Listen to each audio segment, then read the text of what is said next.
Hi everyone, and welcome back to Roll for Damage. This is the first episode of season 3. I am so sorry it took this long to come out.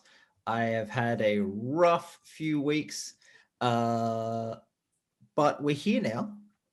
So I'd like to say thank you to the cast and crew for being so patient with all the delays, along with you, our wonderful viewers. Thank you very much.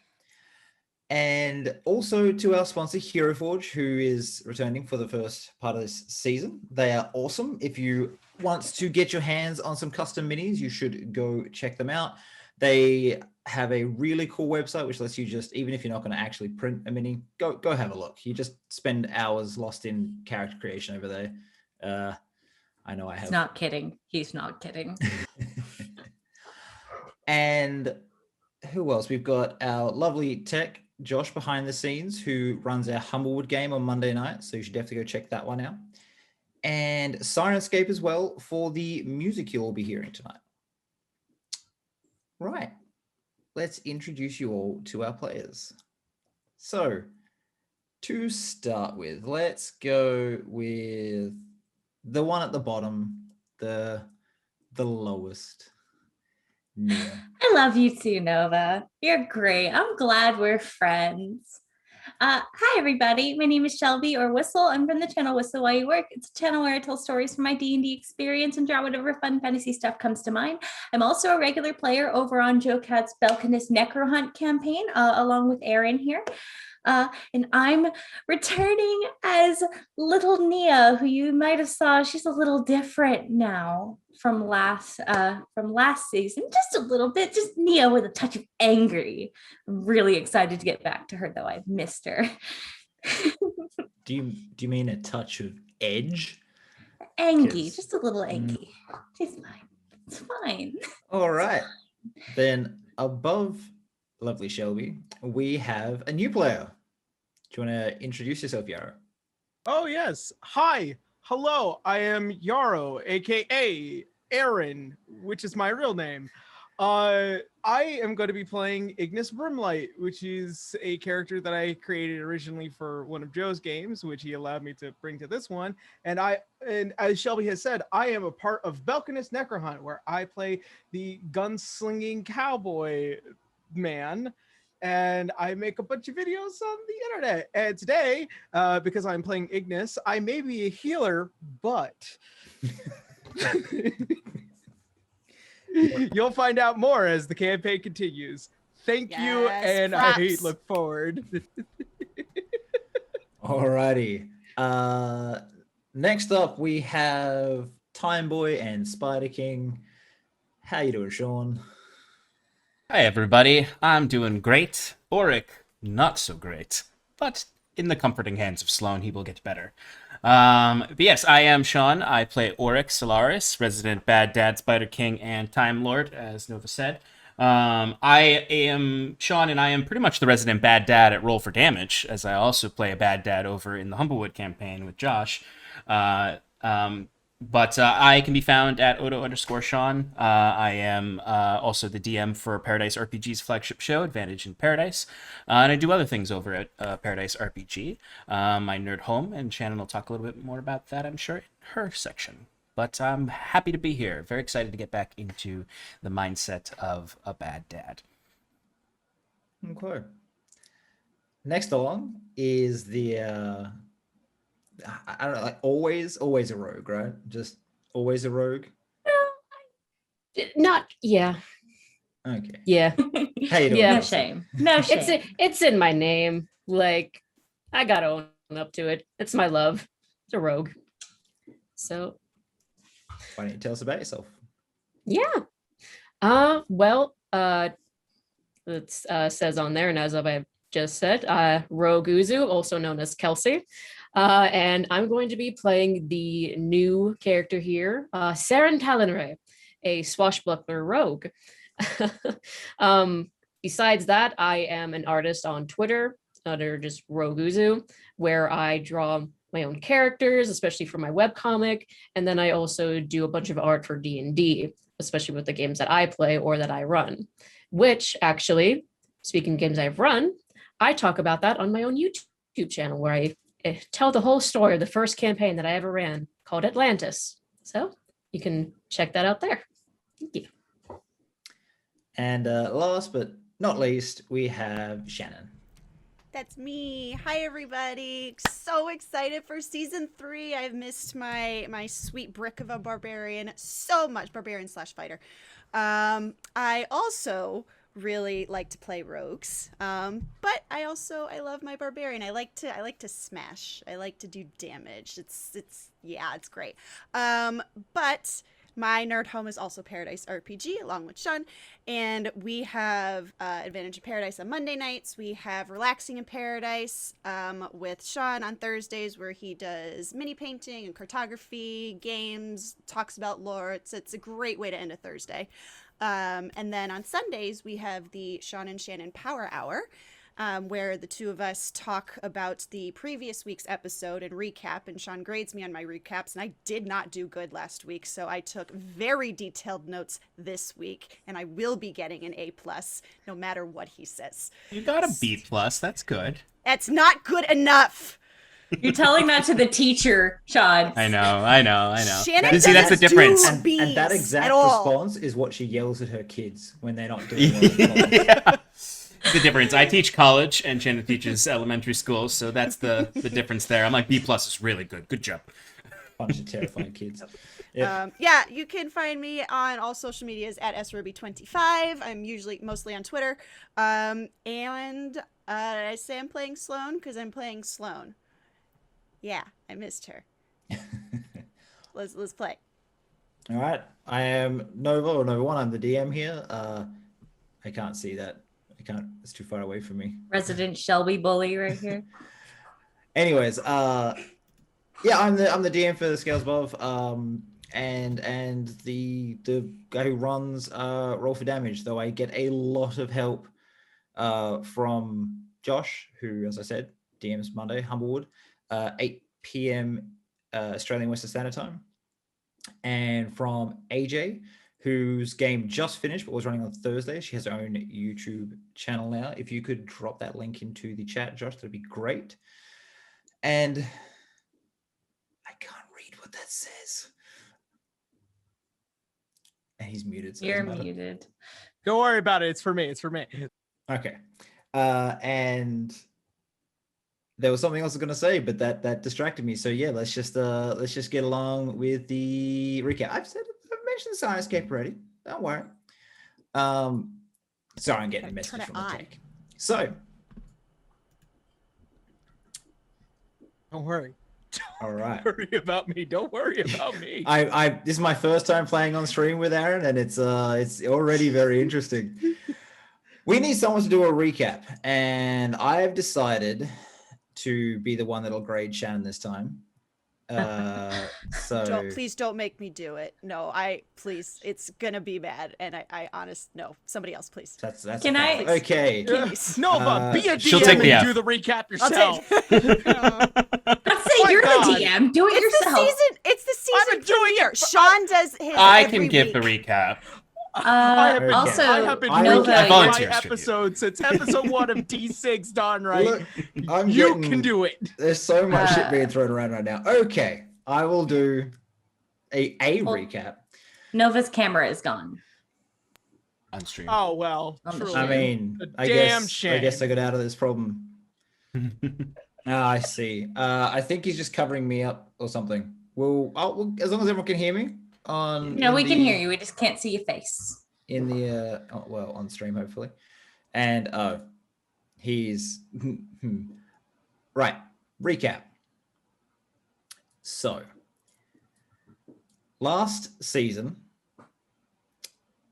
at the start of it, they had just returned from battling a green dragon, some sort of demonic creature, and Kinora, because Sips had come along to join the party for a couple episodes, and there had been a lot of wacky shenanigans. Unfortunately, Nia was pretty badly injured in that fight. So they took her to see Yako, who was the owner of the boat, the Iridescent Dancer. and she was left there to heal. Instead, a young shaman named Relia joined the party, and they all went off to have a chat with the leaders of Etredale, who were going to pardon them for crimes provided they did a few things in service of them. Recap from the void. That's about right. After a lot of discussion back and forward, they finally chose a house, but the house to serve while they were there. Unfortunately, there was a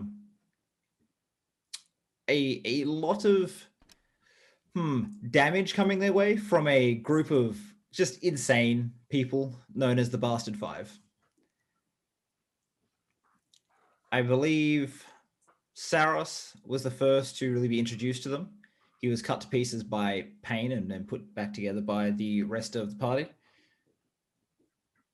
Next up was Madness that came along. Somewhere towards the end of the season, you met something called Despair, who more or less just destroyed a temple and leveled the rained city in one go, you know. masonry across the city. You then managed to get out of town and head to Montecouler with the Umber Hearts, the house you'd chosen to join, and they tasked you with hunting down a demigod, a avatar of Lolth, which you managed to do successfully with the help of Storig, which is Joe Cat's bard, who managed to kill her by putting her to sleep, which was perhaps the only time the sleep spell has ever resulted in the death of a boss. Yep, I can see your face, Yeah. Arron. Yep. It was really good, actually. Listen, sleep is an incredibly useful Yeah. spell. Yeah. As we have learned on Necron. Uh-huh. So, from there, as you left the cave with Storig's partner in tow, who had told him that she'd seen or she knew where Auric was being held, as he had been taken a few sessions earlier by one of the five. Relia opened a portal with, I believe, Tree Stride was the spell.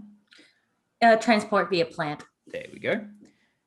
And Saros, who else was it? Saros, Leaf, and Relia stepped through. They managed to rescue Auric before the portal closed, but they didn't come back through themselves. Their adventure is going to continue in another format. But for now, after watching Relia, Saros, and Leaf disappear into a doorway, Auric has come out, and Storic has left. He has gone back to his farm. He has got that invitation to a prestigious musical school and the promise of a theatre to work in, along with a bejeweled signet of the Umberheart family to show his allegiance. Sloane, you're going to watch over Auric for the night as he sleeps off his trauma. It's gonna take more than one night. I get that, but you know, But yes, right now he's probably too exhausted to have a bit of a conversation. It's fall through portal, That's fair. give Sloane a hug, fall asleep. set down gently. Yeah. So when the dawn breaks, you can start heading down the mountains to return home to the Umberhearts. Galame is going to be ranging ahead to see if the army, which when you left Montecouler, they sort of rode out with you and they diverted off to deal with another threat as you all went to play with the large spider. She's seeing if it's nearby or is returning so that you guys can...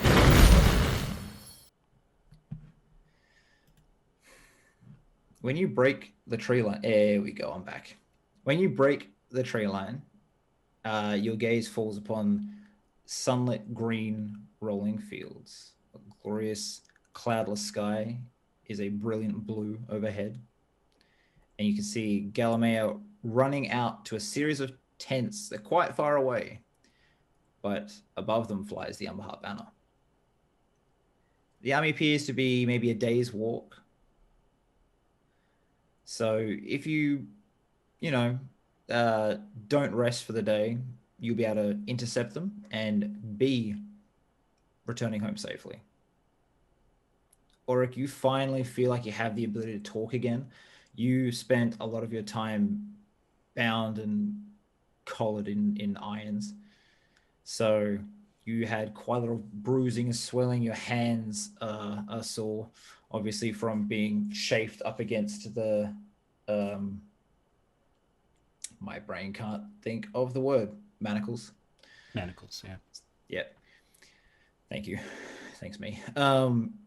It's finally subsided enough that you can talk to your friend who has been looking at you worried for the past, day. So that's where we're going to pick this up. Right there. Auric and Sloane just leaving the canopy into this beautiful day at about an hour before midday. Okay.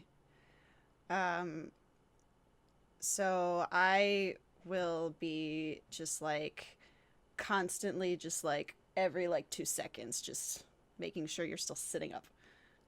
But knowing that you're not ready to talk yet, or knowing that that was the case, she's not gonna initiate until she feels like you're ready.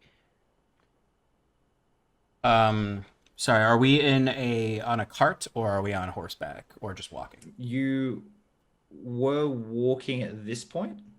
Okay, cool. Yeah. Auric, as Nova said, looks like shit. Bruising. Just kind of like a general update on his appearance, because the art does not reflect it. He does not have his luxurious cloak and coat. He's just in those simple, almost monk-like clothes underneath. Dirty, gross, obviously, from his imprisonment. Hair is a disheveled mess, probably longer than it is in that photo. Greasy, swept back, very apparent. I still have my eye, right? They didn't take my eye. Okay, good. Only thing that's important. But he's got all this horrible scarring around his eye where he stuck that stone in, and it's still kind of like there.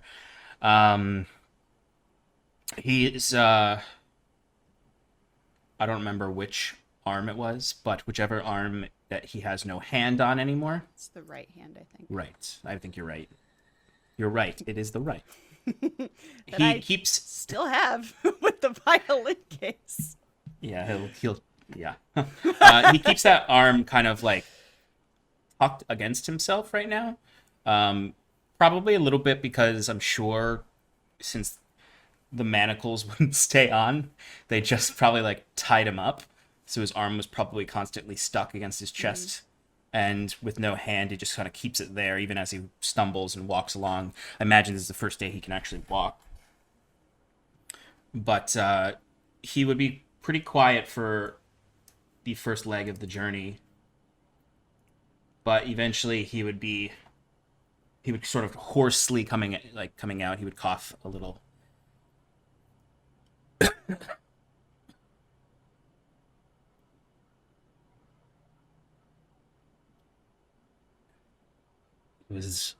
It was them all along.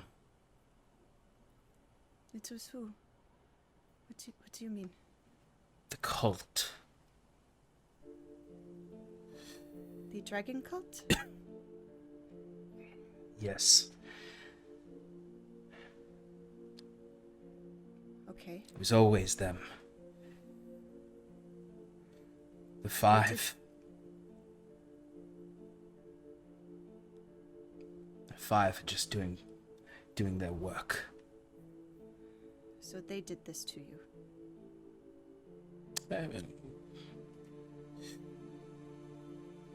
A plus 1 plus 2 Yes, perhaps. You could see it that way, but the cult Sloan, is... And is the cult we will find. But not yet. You are not ready.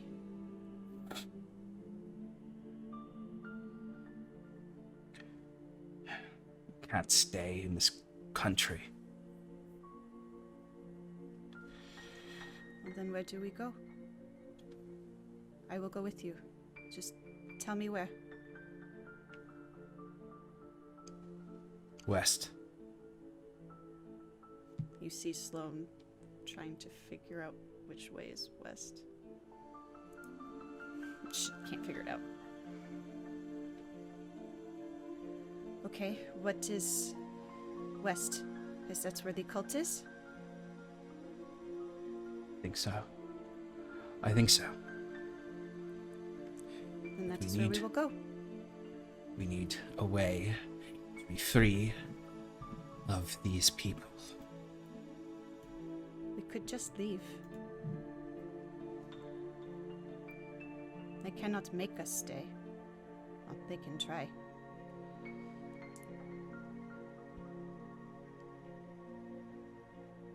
Or we could try to explain to them that there is something much bigger that we need to take care of.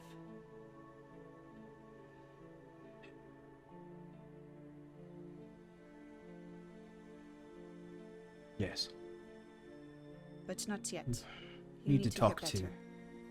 We need to keep moving. Every day I was trapped there. Every day that you and I are stuck with these soldiers is a day longer. They are torturing her. Your daughter?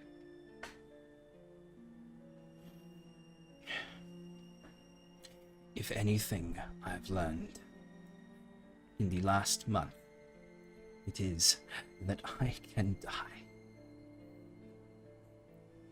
It's a silly thing to say, but I'm very glad that you didn't.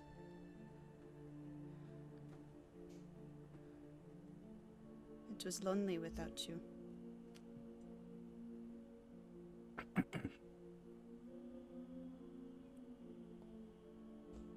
I kept your case, and she'll just kind of like bring it around.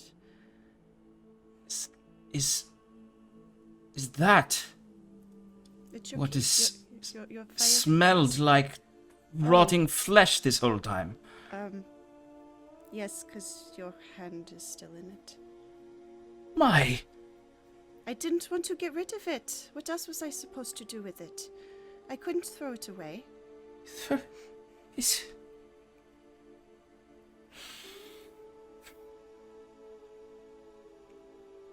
Do you want me to throw it away? You're back now. I don't need it anymore.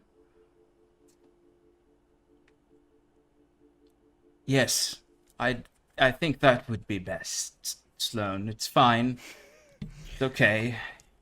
All right. So then, as soon as you say yes, she'll open the case, and I'm sure it smells even worse when she opens it, and probably looks gross too. Can I get you, Auric, to make a con check? Yes, Because please. you're already a bit like queasy. Yeah. Sloane's kind of used to it, but now she's like opened it in front of you, and the smell is Oh. disgusting. That sort of like sweet, rotting smell that comes Yeah. out of it. What? And also, like, I imagine Auric is not used to having one hand yet, so he, like, lifts his... where it's been cut off up to his face, which also probably smells really bad and is infected. I like to think that Sloane had tried to make like in the first couple of days had tried to make some sort of like salve out of plants. Would you like to make a survival check to see if you found anything? That's my Or survival. if Oh you boy. just- Oh boy. I mean, it's not gonna go well. I have a -1. She just rubbed dirt in my open wound. Yeah. I think so. Well, here, I'll roll for it. Let's see what I get. I imagine Galamea would have taken 12. over after you rubbed dirt 12. in it. Yeah. Because that's what they would have done in in my tribe, they would have just rubbed dirt on it and said, "Get up and keep going." So, Galilea returns as Sloane has rubbed dirt in it and then is heating up a blade and presses it Please, against please. Oh no. No. the flesh. I'm sorry. It's okay. It's okay. It's only for a little longer. This will stop it. She sort of looks horrified for a moment and is like, I'm sorry. checks it over. I'm sorry. Shakes her head, and drops a pack of sort of like herbs next to you both before just saying that she's gonna head back out. She then goes and does. Auric, you recognize some of these from your homeland. Some of these are just painkillers. Some of them are for sort of, infections. So you can sit there and you can just start chewing on those and hopefully dull some of that pain of the now cauterized wound. Yeah. I imagine each night that we traveled after this, Sloane, you would notice Auric slowly but surely starting to do magic again. He completely does not do any at first, but it would start with just like slow surgical healing words every night. You can see like the eye lights up as just sort of like strings come from each of his fingers, and he slowly manipulates them like a marionette, and they move across the wound, slowly healing micro parts of it. Not obviously, he doesn't have the ability to regrow his hand, but slowly reducing the infection that I imagine is still pulsing in there a little bit. I think after cauterizing it and using dirt, Sloane will remember that Relia gave us all some salve, and she would be like, "Oh, this probably works better," and use that. Sloane, remind me to have a lesson about critical thinking at some point. But that's down the roads. Perhaps this afternoon we can resume your reading. Are you Right. feeling okay for that? I was going to ask, but I didn't want to rush it. I missed that a lot. Well, I tried to funny thing practice. is that I also am going to need to practice writing with my left hand. I tried to make practice, but it didn't go very well. Yes, it does look like you degraded a little bit in my absence. But you We can will fix learn it. to write together. Okay. Auric awkwardly holds his quill with his left hand. I like to think that Sloane is left-handed, so, well, she is because all of my characters are left-handed like me. So I feel like one of the first things you taught her was proper quill grip. So she'll help hand over hand try to show you how to hold it the right way. I legitimately cannot hold a pen right with my left hand. Okay, well, this is how you do it. Yeah, there you go. All right. So as you guys spend God, it's a going to bit add of so much time to my spell book writing. As you guys spend a bit of time teaching Auric how to write, and all the S's are backwards, because All that's the what S's and E's are backwards. Sloane does. We'll move across to Nia. You are currently sitting in a cell. You've been bandaged up. You've been looked after and given a little bit of health potion, along with a few, nights rest has healed you up after your trial. Actually make a perception check for me. Okay, that's gonna be a disaster.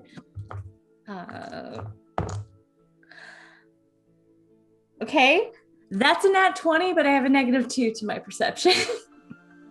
Okay. I will move the camera down to show you. No, it's fine. Honor Generally, system. anytime it's a nat 20, it's an automatic success. I know Critical this. success. So, I've had nothing to do but look around, so I guess I've memorized the cell at this point.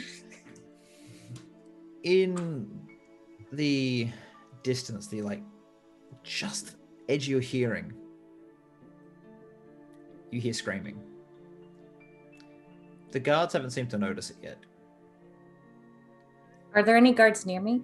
There's a guard sort of like out the cage at the end, now inside, and it's not any sort of normal guard. It's one of the legionnaires of this place, Order of the Lion. She will just speak out. Don't you hear the screaming? The 8.5 foot tall knight in this sort of Baroque forest green armor just turns his head slowly towards you and then just goes back to staring dead ahead. Makes no noise, doesn't say anything to you. You probably not. I tried to warn you. Over the next few minutes, you hear it again and again, and then the guard does suddenly turn around, looks back at you, and leaves the room. I imagine she was sitting down, like huddled up in her cell. At that point. So when she sees him leave, she'll stand up and go to the bars, probably still fucked up from whatever despair did, and just try to lean and see. She probably can't see much because, walls, but... No, you see nothing. You hear this getting closer and closer until finally there's the sounds of heavy armored figures falling just outside your hallway of this prison area. Have I been put in anti-magic shackles? The cell has been a little bit done up since your last Great. problem, where they have carved runic sigils into the floor. Oh, this sounds familiar. Cool. So I'm not going to try that because I'm not getting third degree burns again. But from outside the room, you just hear.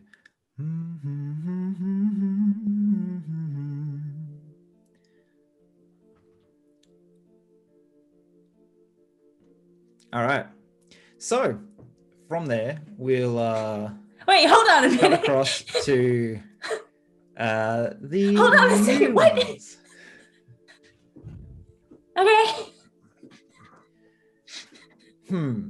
Saren. Hi. You are sitting in a bar, just chilling out, and about a 14-year-old boy comes running up to you with a note and just taps you on the shoulder. Miss Saren, and hands it over to you. Oh, thank you. And I'll flip them like, I don't know, a silver piece. I don't know what is a good amount. Yeah, he just like catches it out the air, pockets it really quick, nods once, and just he's gone. What's this? The note requests your presence at the Arcane College. You're being hired to fetch some items of value, and they want you to go with the utmost discrepancy. You are to be not seen by anyone as you enter this area. It is in Yuckelheim. It is across the mountains. It's quite deep in the enemy territory. But you will be chaperoned by a mage, which is a new thing for you. This is not something that they usually do. They usually let you go by yourself or take a team of fellow sneaks in and out so that you can, do the job quietly. A mage tends to be a bit more conspicuous. That's interesting. Guess I'll find out what that's all about when I get there. Just slam the rest of her drink and head on out. Okay. As you get to the college, you enter. You go into this usual, like, it's not so much a wizarding tower as a keep within the city. And as you go into it, you got one of the corner towers, and there's a small sitting room that looks over sort of the because one side of the city sort of just drops off, and you can see, you know, a very large portion of the countryside. It's a very beautiful place to sit, and there's a elderly mage sitting there behind a desk, and a younger one sitting across from him. And would you like to describe yourself, Ignis? Yes. Ignis is a somewhat not too tall of a man, sort of thin, but one of the most distinctive traits is not only the long flowing but fire-like hair, the warm smile, the bright red eyes, but this staff that seemingly constantly pours out a faint amount of ash from what looks like to be these magic sigils running up and down. He wears this big red coat, as well as this nice vest, as well as what looks like to be this waist cape with golden little coins just slightly attached. And if he so much as slightly moves, they can jingle a bit, if he so desires to let them. Okay. And looking towards this individual. Saluti. Hello there. So, I'm here for a job that I got called for. Yes, come in.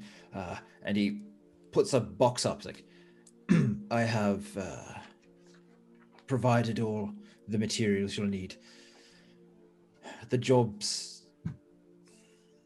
more than we usually ask from you, but the pay, well, firstly, it's all up front, and you can see that in the box there's 3 sacks of coin. This is for you both as your personal payment, along with anything you might need while you're out there. It's Grazie. Oh, so you're the one that's going to be coming with me on this. Oh, sorry. Yes. This is Ignis. He's And gets up before you could even finish. Ignis Brimlight, man of faith and a fantastic healer at your service. Oh, And Saren gives a very Talonray. courteous bow. Please, if I am to introduce myself, I expect myself to do it. he's a character, and quite well, good with fire, really. Is that the one that started all those fireworks before? Just looks Oh. over at you. Let's just say when you're trying to persuade various individuals from performing acts of evil, perhaps fire is the most cleansing way of removing such threats. That's a bit concerning, but well, I've heard about you. So? Well, as I said, we would like this to be quiet. However, if you do get caught, he should be able to clear out any hostiles. Head turns over shoulder, and who is this magnificent he?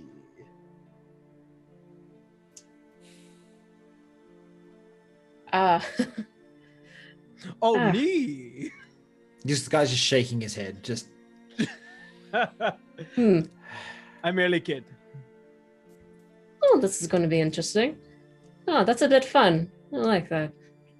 Yeah. so this is a person you have met before, Saren. His name is Sigmund, and he is the effectively the owner of this magical college. Okay. He sort of sits down and starts taking out a few things. He unfurls a map for you to look at, and the towns aren't even named. This is his own sort of copy there where he's kind of tried to just figure out roughly where the towns are, and he's got some which are crossed out, which are the ones, and you recognize is the ones you've already gone to in the past. Hmm. I need you to 8 points to one, and it's a good maybe 150 miles into Yackelheim. Very, very deep. You've never gone more than about 30 to 40 miles in. Ooh. Near here is a wizarding tower surrounded by a maze of some sort. But we believe that the mayor of this town was on good terms with the mage. Maybe a dabbler himself. We don't know how dangerous the mage tower itself would be. I believe that the mage's name was Zontha, something. But if you can get to that mayor's house, take any books, any valuables, anything at all really, and bring it back to us, well, you've already been paid, but you have our gratitude, and I'm sure I could find further reward on your return, if that's something you think you could do, maybe. I can definitely do that, and well, from the sounds and confidence of this firelight here, I think it'll be quite nice. It is quite a bit deeper than where I've been before. Maybe a little bit of extra help might be good. Well, funny you should ask. I received a letter from an old friend of mine. Yeah, thank you, Homebrew Cafe, for the raid. We haven't talked in some time. His name is Yako. He's a sort of a sponsored pirate almost. Interesting fellow. But a friend of his named Tamel stopped by and requested that, if possible, we could assist some, well, he didn't use the word friends. He said they're currently they're actually criminals, but really they are meant to be good people. They've helped out around the place. You know, the dragon the elves were dealing with? Apparently they were the one that fixed that problem. They're the ones that the Umberheart hired, bought, more or less, and went to fix the problem in the mountains that we've been having. So one of them is a wizard of some power, and he's been using magics that we haven't seen here before. We'd like to learn more about it, and if you could take him with you on this endeavor and just record anything you see, that would also merit some reward for yourself. All right. These are the ones that dealt with the dragon. I definitely would like to have a word with them, because that interests me greatly. Oh, Perfect. Really? Yes. Would you care to put in detail on what color this dragon might be? The one that the elves had a problem with was green.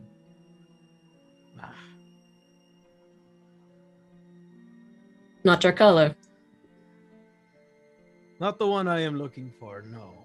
But they are a problem, and a problem that needs to be solved, I suppose. Sorry, but we haven't spoken of a dragon before, Ignis. What color are you looking for? As bright white as snowfall. He sees his eyes go wide. He's like, how large? Probably one almost as old as time. You aren't talking of the White Queen, are you?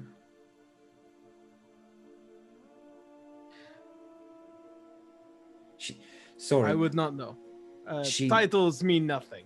Color does.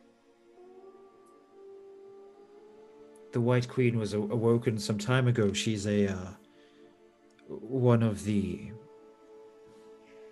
Well, we suspect anyway that she's one of the heads of Tiamat. Yeah.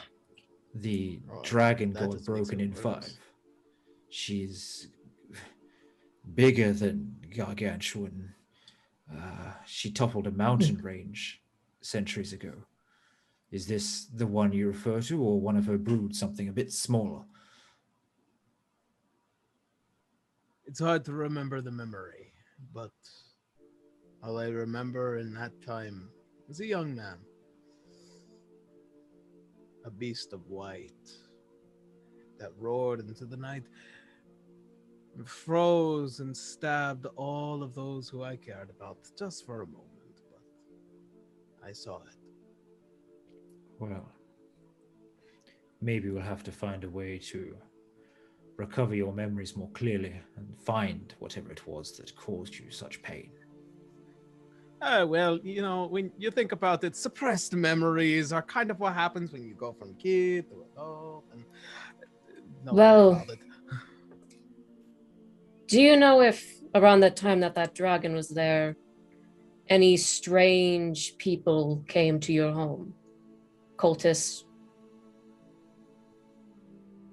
No, just came looking for a hunt. So you have an issue with this dragon? Yes, this dragon had a particular fascination to destroying my home. And you would have an issue with anyone that has interest in the dragon in a positive light, that they want it. Want it as in like to claim their power, or want it as to join To its take the power, to use it to awaken the full form of Tiamat that it is from. Well, when you put it like that, I obviously have a problem. Like I said, I am a man of faith, and I have no faith in those who desire pain and destruction like those do. Maybe we can work a bit more after this job then. Because Oh, I look forward have... to it. What do you do now? Because I have a bit of an issue with some certain cultists that fancy these type of dragons. Let's put an end to them in time. I'm very much interested to see where this road goes. Well, what inn are you staying at, Saren? The one closest to the best tavern in town. Right. Well, if you can just stay there a few nights, I'm sure that the other adventures. I believe there was and he like sort of pulls a little notepad out. A Leaf, Saros, Auric, Sloane, and Relia. Should be 5 coming to join you. Perfect. When they... Was that 5? I can't count. Anyways, when they're here, I'll send them your way. So, don't run off anywhere with all that money. Oh no, I'm just going to go right to that said tavern to drink, actually. Ignis, are you a faith that does not allow drinking? Oh no, we very much do love a good drink, something light, something warm. Join me then, please. Oh, fantastic! Okay. As you two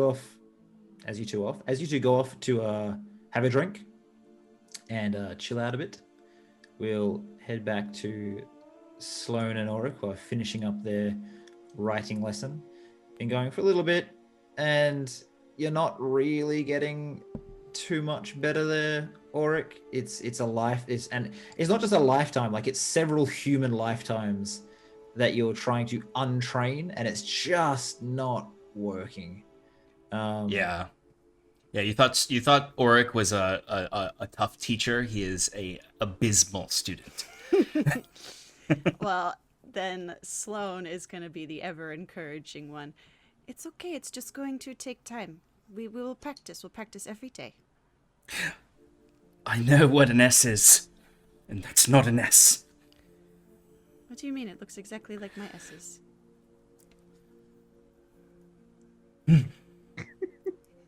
Just drops the quill and frustratedly sits back. Maybe we take a break for today. Yes, I think so. Okay, Sloane will pack up the things. Should we read? Yes, I think that will calm me down. So Sloane will pull out the book that they've been working on. But before she does that, she'll kind of hold it, and her brow furrows for a second, and she says, "What happened while you were gone? Where were you?" Just 1 second. I had thought this as well. It seems that you and Sean are a bit quiet. Same thing with Arron, just a little bit. So just a little bit Got up it. if you could. It might be the general output through OBS, but we'll just mess it on Arron just a little bit since I saw a How about comment now? in the chat. It dropped again. I fixed it. How it sounding now? A little bit better. You can go a touch more. Oh, how do I sound right now? Good. Great. I feel How's that? terrible for Josh, the sound tech. Better. Sorry, All right. Josh. Hopefully, Rosebarks that fixed the problem, and continue. So she's just holding the book close, and before she opens it to where they left off, "What's happened while you were away?"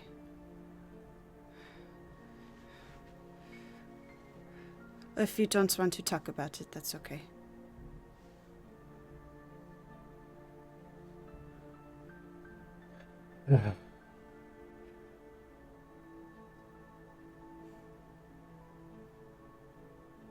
I don't.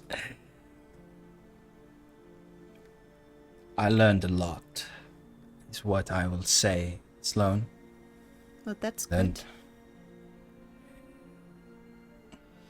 that you learned something. You said it's always good to learn something new.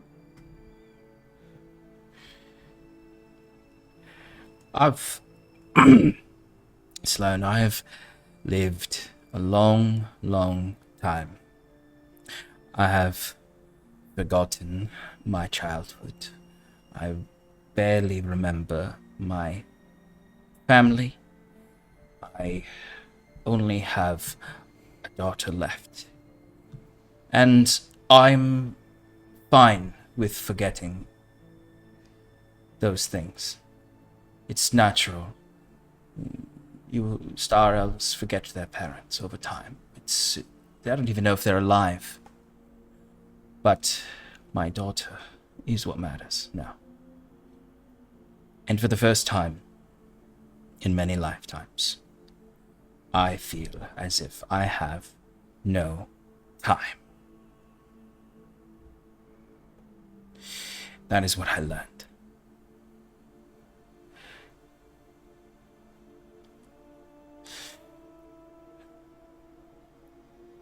And now that we are just you and I, Again.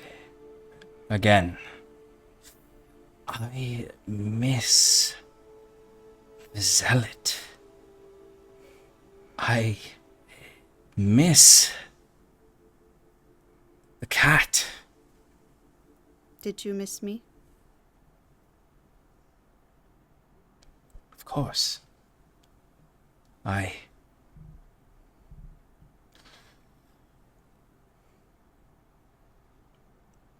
I would see us reunited.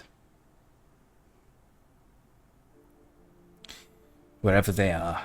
I hope they're still alive. It was I do too. quite a scene that I escaped from there. But Yes. Auric Solaris,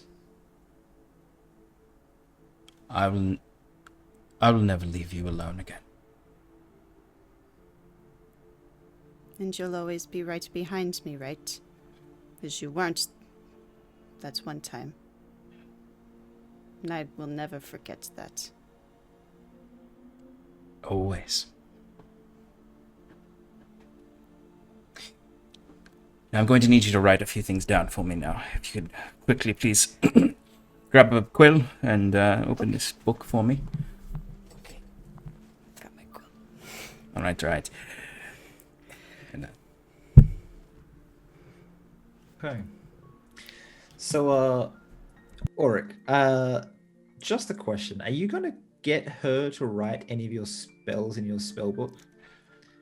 I can't tell yet if my bad left-handed handwriting or her learning handwriting is going to be worse in the Okay. spell book. I think what we're going to do. This is what we're going to Yes, do, please. right? Please put mechanics to this. I want this. Sloan, Yeah. intelligence check. Oh dear. I have so many spells I need to rewrite too. Intelligence check.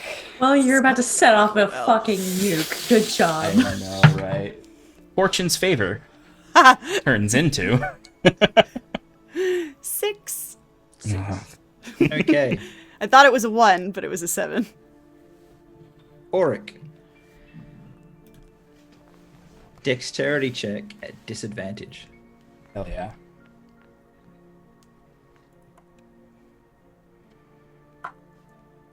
Okay, that's actually really good. I rolled a dexterity, dirty 20. Jesus. Okay. Nice. You sort of sit there and this like shock goes through for a moment. He's like, oh God, I have to write the spell book. Maybe Sloan could. And you see, you're like, no, I'll do it. And like, you just sit there and concentrate. You very slowly start like making sigils like in just the ground next to you. And you're like, I can do this. It's going to take you about triple the time to put a spell in. Yeah. And I maybe figured. 50% more gold as you like waste materials to make sure you get it perfect. Yeah, that makes sense. And I'd say you probably have like because Sloan would have taken your bags with her, right? So you probably got a lot of his materials needed to fill this stuff out. Though right now you don't actually have a spell book, do you? So you need to actually get a spell book. Oh write it. no! Do I have to put What all happened to my your spell spells book? back down? I'm just trying to remember what exactly happened. It's been so long. No, they got Yeah. sucked out onto Thingo. Did you bring it with you? What would? Oh, you I would have? have. I would still have the spell book if I have what was on Yeah. me. I would still have the spell book. The first, all of my level 1 through 3 spells, I would have to be trying to retrace by memory because I don't have any reference for them. All right. I feel like a bit of a dick DM doing this one, but if you were taken prisoner, there's no way they're going to be like, let's just leave the nuclear weapon with Okay. the arming code. Well, then by I'm just a itself. guy now. Yeah. You are not just a guy. Well, And at You are least my will best friend. I have- believe you have whatever spells you memorized from that fight way, way, way long ago. You just have those every morning, provided they haven't been zapped from your brain somehow. Well, the So- good thing is I didn't have enough spells not to have to prepare a full list, so then I do still have those spells, which is good. Okay.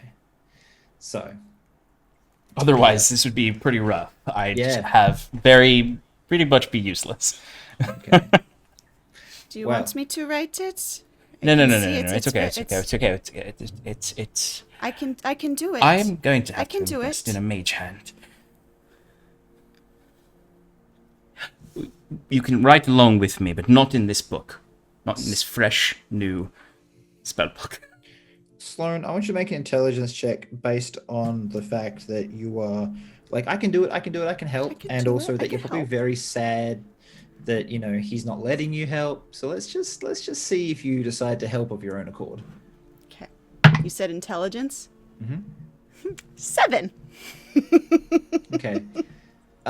Sloan starts scrawling from her memory one Right, of with my these right hand. spells just on the ground to see if she can. Mhm. On the piece of paper actually that you've been working with. Mhm. What? Just a random spell that she's seen on Saris's arm at some point, because I don't think you'd let her read your spell book. No. It's also She can't all read, technically she can't speaking. read her spell book. Technically speaking, spell. his entire spell book is also in a cryptic that he no one else can Well, read this it. is going to be extra interesting. Unless I think it's a 30 they have to roll intelligence check to be able to read my spell book. Oh God, I literally can't do that. Okay. Sorry, 25. 25. Still can't do that. I will never roll As above a 19. the part of the linguist feat, I can make cryptics, and my entire spell book is in a cryptic. That's cool. Sean, I want you to just Yes. roll Cipher, a, that's the word I'm thinking. I want you to roll randomly on your spell list and Sure. tell me what spell you come up with. Based on the 1 to 3 ones. that Saris had. Cool. Good thing I still have that list. I'm glad I wrote it down.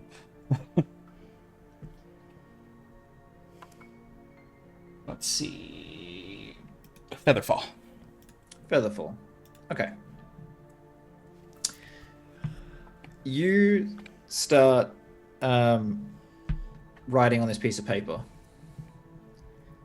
And Sloane, you kind of create a scroll of Featherfall, but not quite. As you finish writing it, and you're like, look, I helped. I didn't. I also practiced our names. As you Oh dear. show it to Auric, you feel a little warmth in the orb of your eye, and slowly you just feel your arm being sort of like dragged up slowly. What did I do? What did It's I do? just the piece of paper is like seeming to float at the moment. There's no wind, it's just going. One that I'm holding. Yep. Did I do it right? Something's happening. I must have done it right. I'll grab the paper from her. Then you start doing this, and you're not as tall as she is, so you're kind of already at max extension.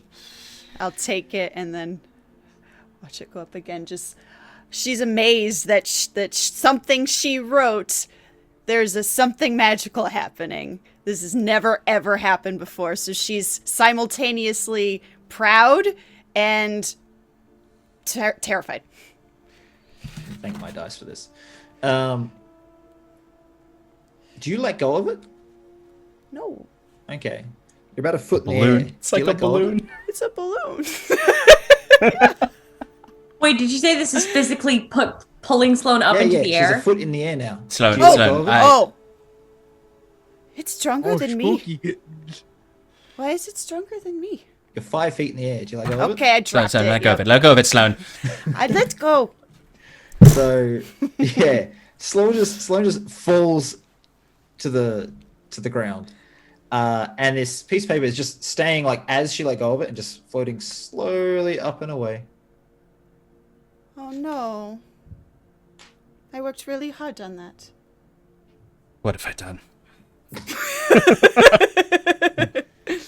We better find that later. Oh no. Can I try again? Do you have more paper? Let's save the paper. It's actually very expensive. Okay. So as you guys are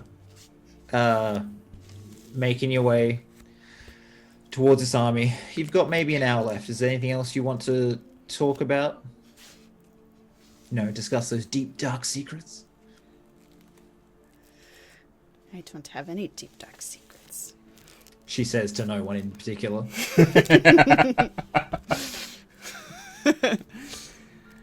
I don't think so. Okay. All right. Well, you make it to the encampments. Galileo sort of just guides you towards a tent where you can spend the night.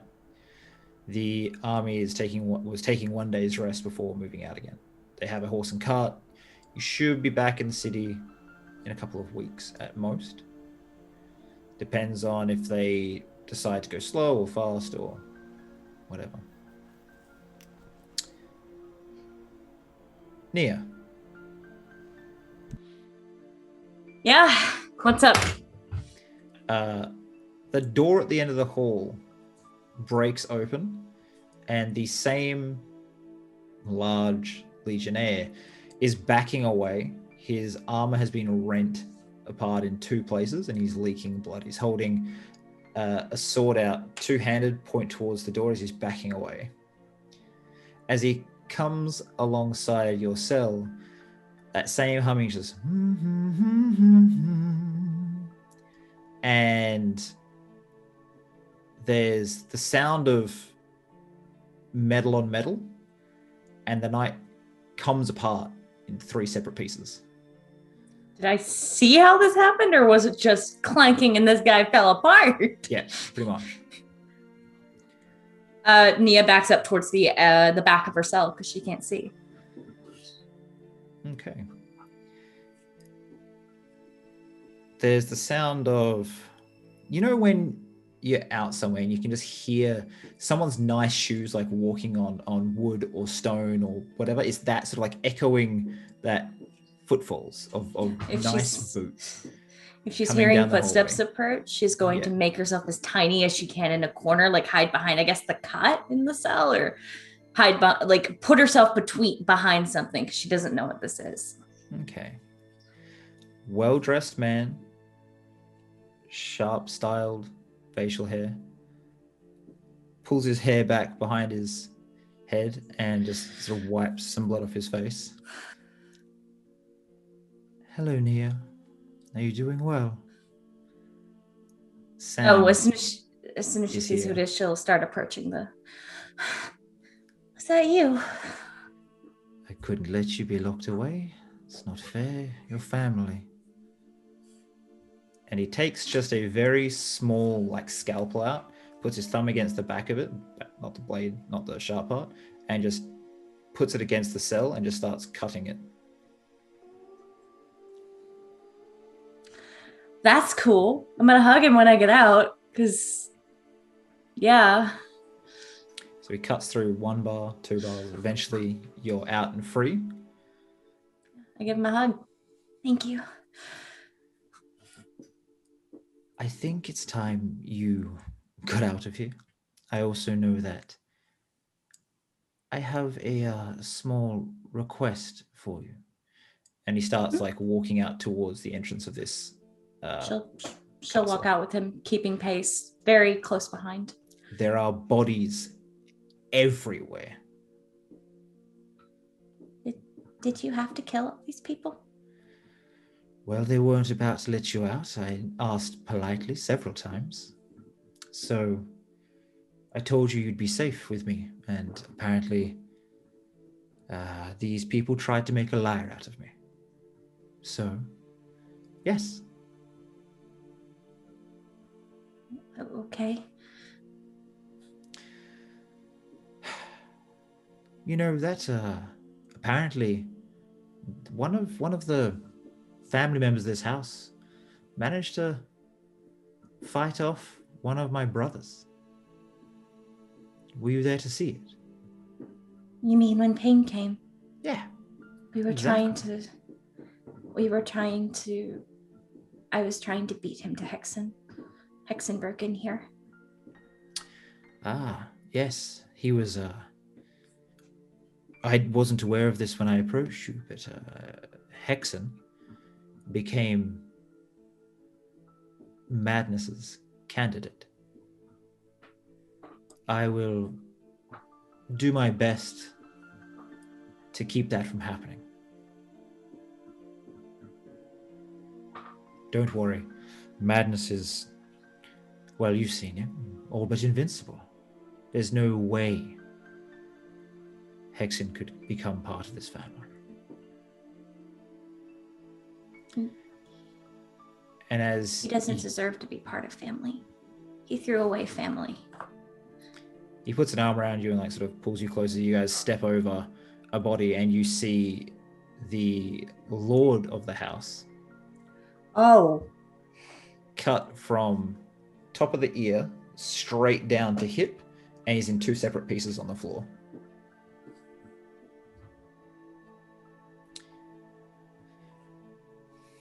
None of these really put up a fight, to be honest. Your old friends are coming back, and I believe they're heading off to Yakelheim to seek out, well, doesn't really matter.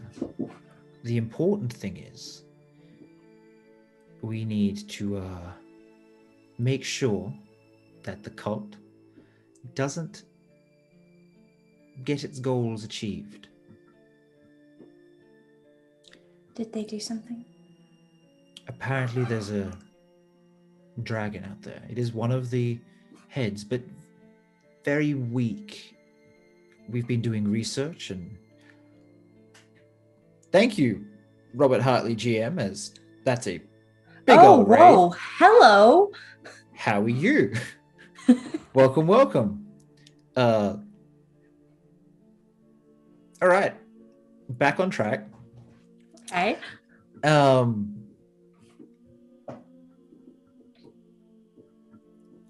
Out there and weakened. Potentially one that you could take down.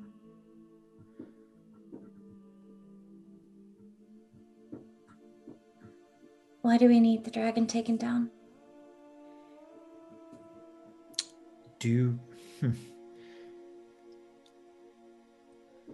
I don't believe having a world ruled by a dragon would be beneficial to us all. So she after he explains that, she just like gives a firm nod. I understand. She's a lawful creature and would force us into situations that wouldn't allow us to, and he looks around the room, express ourselves. So, I know you've completed a lot of trials. This is the last. Win your friends over. Go out there. Kill whatever that creature is that you find. And come back. And then the trials are over. The trials are over. I will warn you that Flesh has already given you her gift. Over the next few days, any residual magic you have will be gone. Flesh wants you to complete this job with no power. So if you can do that... How? It was... You unbound the rules of magic. Yes, well... How can I do this without it? I'm not allowed to interfere in the siblings' tests. I would have preferred her not to do this. She's done it once before. It is a difficult thing to do, to use biological knowledge to interfere with the arcane. Did the last person she do it to die? They did.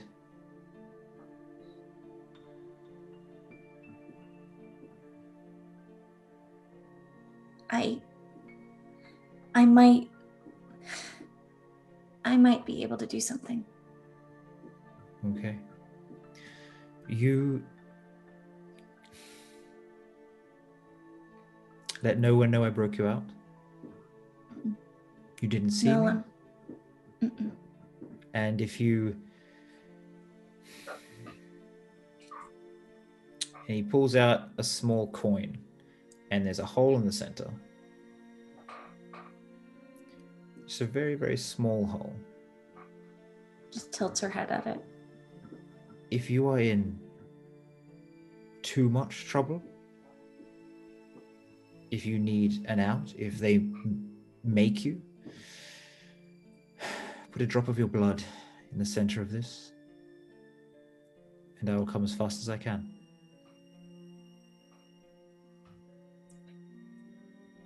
She'll take it and like hold it to her chest. Okay. I believe it's time you found a place to hide. They will be looking for you. And he starts to walk away.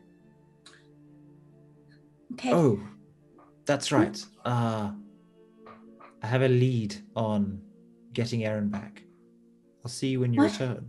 And he just turns around the corner. I start kind of walking after him as he turns that corner. Much like Batman, he's just gone. Okay. Okay. And she's going to run her hands across her face and hair, and I'm going to use one of my I don't have this for long, but I'm going to have to use it. I'm going to invoke one of my invocations for Mask of Many Faces. Okay. To completely change my face, my hair, hide my scars, and try to get the fuck out of there. Okay. And as you do that, we will take a very short break as we've just hit our halfway mark. We'll see you all in 5 minutes. See you guys. Hi, everybody. Welcome back to Roll for Damage. We are joined now by Banjo, the pupper. He's going to DM now. I'll be quiet. He is not a working. fair judge. It'll I've seen it probably be before, but some probably of a his DCs storyline are with just a less little too limbs high. being lost. Oh yeah, no. All right. You will probably miss a digit or two. That's it. Oh God, are you okay, bud? Okay. So, anyways, right. We had just been reintroduced after almost a season. I believe it was the end of episode 1, season 2, that we met Sam last time. And he's just come along. He just likes to get you out of predicaments, really. He's such a nice guy like that. He's great. He's a great big brother. Yeah, he just looks after you. Kelsey loves him, apparently. I don't Nia know why everyone does. hates him so much. He's such a nice guy. He's never led me astray. As you, Saren and Ignis, are leaving the Wizard's Keep, you hear And bells. so start I to said, ring, sorry. and guards start rushing towards the castle. Huh? Something's going on. I think that is less of our problem than somebody else's. You hear someone, maybe a street over, yell,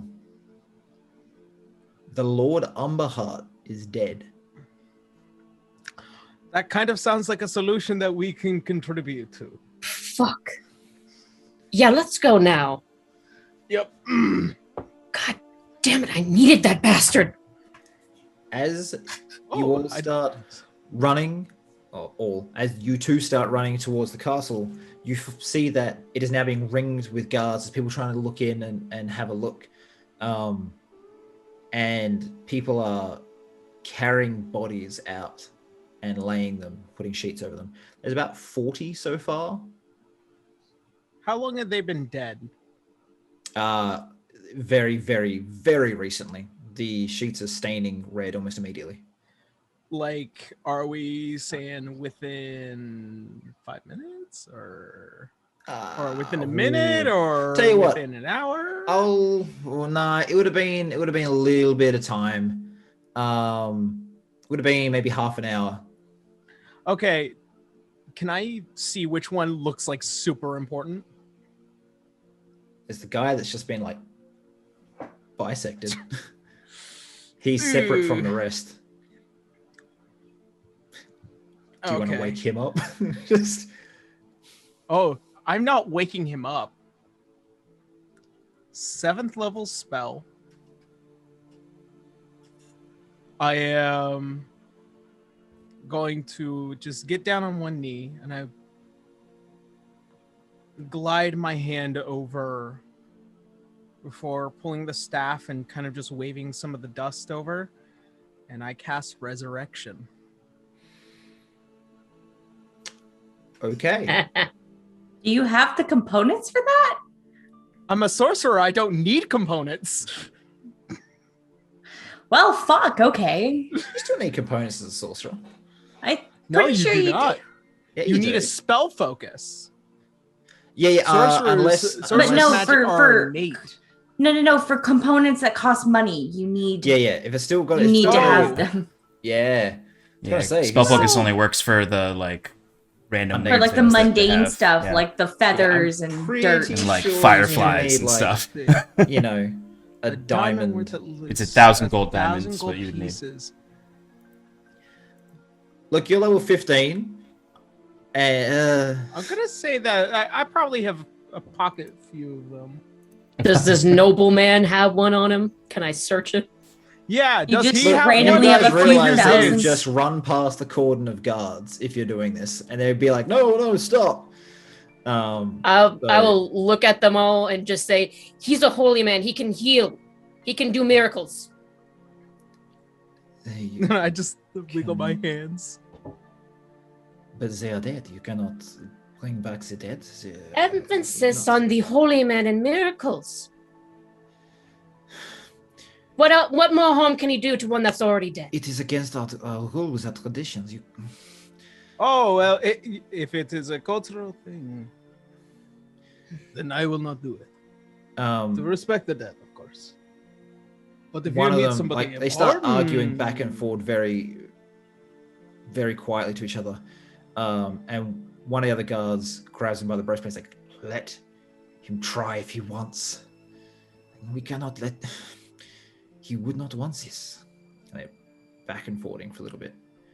One of Yeah, 'cause the this motherfucker wouldn't be able to do anything for the next 4 days if I do this. one of the guards, like the guards sort of like let you two into the cordon, and one of them sort of looks to you, Saren. I think I recognize you. You are a I servant of am the- someone that works here in the town as a scout. I often travel out. I do many jobs here. I think we have taken you to the demon hall. No? Yes. Okay. I understand you have some sway here, so we have let you inside, but what is it you think you can do? I've heard of someone raising the recently dead before the soul has completely left the body, but this is another thing entirely. Well, from what I understand, this man here is quite skilled beyond what is here normally. Actually, quite surprisingly, if rumor is to be of truth. So I think that he could perform this feat. And there seems to be an argument and unsure of exactly what it is that would be held to this person and their beliefs. If he's truly against it, Lord Umberheart, then it can be dealt with again after resurrecting him. Make a persuasion check. Yeah. He can go out with more dignity if it truly is against his beliefs. Okay, persuasion. I mean, I got other ways to handle this, but 28. if you want a proper burial, I could also perform one of those. Look, it's... Let me ask you, before no, it's- you make any complicated decision, He's... is it within your culture to not do this? It really depends on the sect of the religion that you are. He looks up to the sun. Am Her. I I myself am not particularly religious. Look, I will allow you to do this, but there's the cuts are so clean, and also something was. The wounds are rotting already. Whatever did this was magical and powerful. Maybe if we act fast, and also, I think I remember from studies I have nerds in my family. But if it is truly against Lord Umberheart to come back, the soul won't come back. Isn't that true, Ignis? They still have a choice. This is true. I mean, if he doesn't want to be here, then he doesn't have to be here. So if he is at peace with his death, then whoever. Then you can try. I can certainly try. Who's got a diamond? I look at the body. Is there a few on there? My They're all God. under sheets, so you'd have to just be like ripping off the sheets and be like, nope, not looting this corpse. And yeah. I don't have to loot it. I just have to use it, even if it's on his body. Okay, well, the Lord I mean, Umberheart doesn't would the have spell consume it? would have a ring on his body, Yeah. which you could, I guess, use as you cast. The ring. Use the ring. I put my hand under his and another one over his and directly over the ring. And I focus and I say, breathe like the light. I cast Resurrection. And it does take a bit of time as I focus. And so anything that could possibly be wrong with this man ceases to happen. The spell neutralizes any poisons, cures normal diseases afflicting the creature when it died. It doesn't, however, remove magical diseases or curses. It closes all mortal wounds and restores any missing body parts. Okay.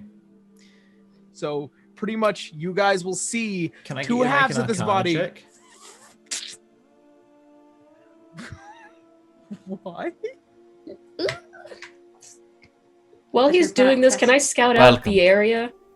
You're casting powerful magic, man. You're risking things. This is within On my the blood wheelhouse. rain. It's gonna be okay. No blood rain. Ba-ba. That's just gonna be a straight 17. Okay. Oh no, wait. Is enough to realize something is going wrong as you're casting the spell, as the edges of the wound that I said were rotting quickly start to rot faster and faster, and his body starts to dissolve from the wounds across.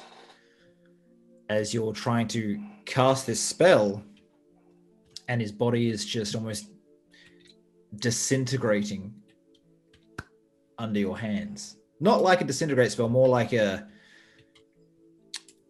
Like he's being blighted. yes. Yeah, Yeah. I was thinking of more disgusting terms, but yes, Like blight, let's go rotting. with I wouldn't imagine what could cause that unless it is a magical disease.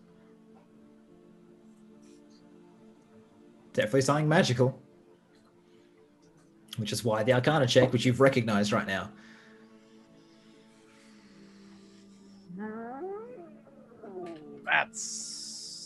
That is something nasty. And he kind of pulls away from it. There is something physically, magically wrong with him. Whatever caused this, it's not just only magical, it's magical curses, a disease. He is grossly affected. As you're doing this, you realize your palm is itching.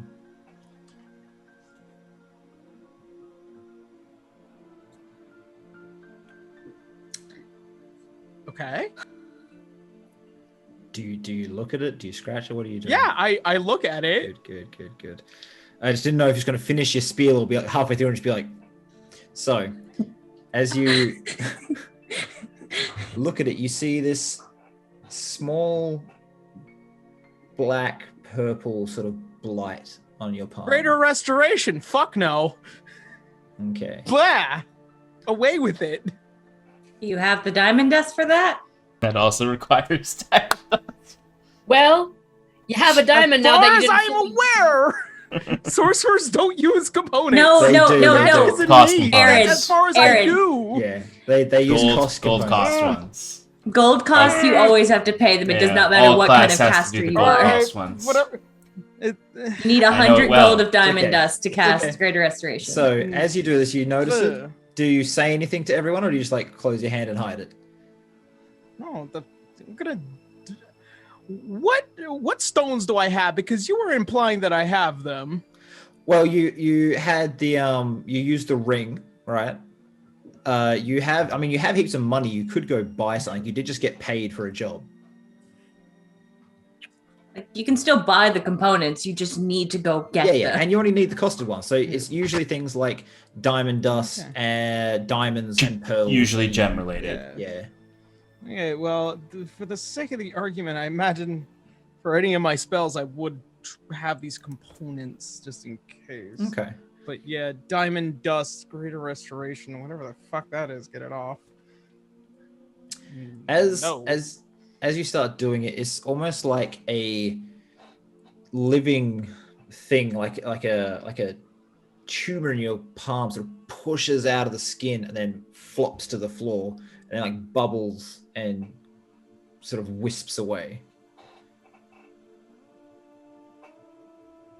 Gross. Fucking nasty. Fucking gross. And I know it dispersed, but like I kind of wish I just burned it. But it's gone now. As you sort of do that, and people have like watched you, you see a bunch of people where the attendants carrying bodies just like all of a sudden start looking at their hands and then looking at you in like terror. And one of them sort of holds up a hand. They have the same sort of spots on their hands. Okay, everyone drop the bodies. Yeah, everyone step away. Nope. Everyone. Where have you found these? They're always Sue's house. Everyone that's touched one is. Oh no! Gross. That Is is this- gross. Is this some sort of plague, or what is happening here? I don't think it's a plague, given that what I just saw of it falling off of Ignis's hands. This is some sort of blight of a curse by a very powerful magician here. And Ignis, you look over these people and see if maybe you can help them remove this disgusting magical tumor that you just did. I'm I going can to go only do it investigate so many where... times. I'm going to go investigate where you've been taking these bodies from, the trail. We are going to be forced to close the cities. I'm sorry. You stay on the premises. And he runs off to someone, and you see like 4 knights just start riding off after a moment to the gates of the city as it's about to be locked down. It's a little too real right now. Gross. That was gross. I'm going to go investigate, follow these trail of bodies, and try to look around for Okay. things Well, as of you start note. to do that, we're going to cut across to Auric and Sloan.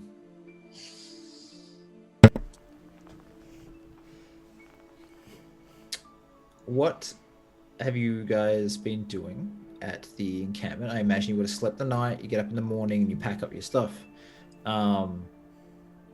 You do find the younger Umberheart there.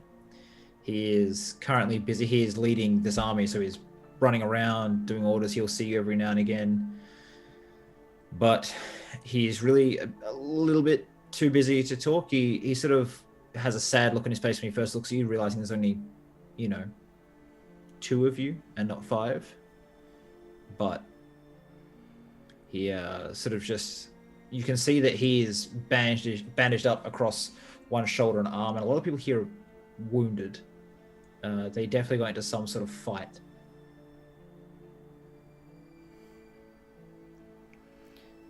So are we staying or are we going?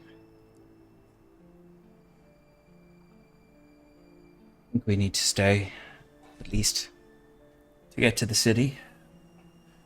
And then we will find our way out of this deal. Do you think What? there is a way out? They didn't seem like it when we first met them. Things are very different. Just the last few weeks. Who's this army fighting?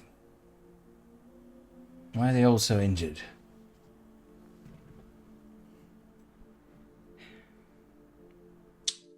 Should I know that? You knew that they were heading out to put down a gathering of the cult, because they've been gathering in the mountains near where the Spider Queen was making her nest. Okay. And as you guys are talking, like the camp is finished packing up and they're loading things onto carts, and you have a space on one if you wish to ride along. Mm-hmm. Yeah, definitely gonna do that. Okay. And just a question, Ulrich, did you have access to any teleportation circles around the place? I believe that there was a promise of it, but it never came to fruition. Okay. Continue. Yeah. And I also don't have the components for that. Fair enough. So to answer your question, I think they were fighting the cult. It seems like everybody is fighting the cult. What? You said that the deal didn't seem like it had a way out. I never made it to the deal. What sort of people are we dealing with? Are you talking about the Umberhearts? Yes. Well, they have been very kind and treating us well.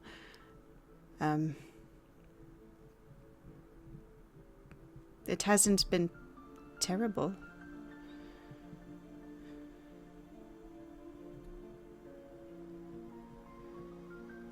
Nova, which of the three Umberheart men was Robert? Is that the grandfather or the father or the son? I believe that was the grandfather.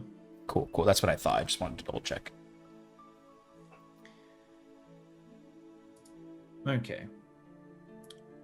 You guys know you have some time. So what I'm going to do now is we're going to speed up time a little bit. I will go back to your investigation, find out what you covered, Kelsey, and what everyone else has been doing. But for now, you guys, you are just taking the ride all the way to Montecouler? Yes, I imagine we'll want to check in at Montecouler. Okay. As you get there, you see that there is a small, almost village has popped up outside the walled city. No one's been allowed in about a fortnight. And there are a lot of priests and holy men walking around with censer bearers. So they're censer bearers walking around the city with incense and trying to cover the smell, trying to bless the place. There's a lot of activity outside the walls. and there is a very large pyre burning on the inside. This was not here before. What happened? What even happened while you were here? I don't know. And Auric now kind of like being a bit stronger after several weeks.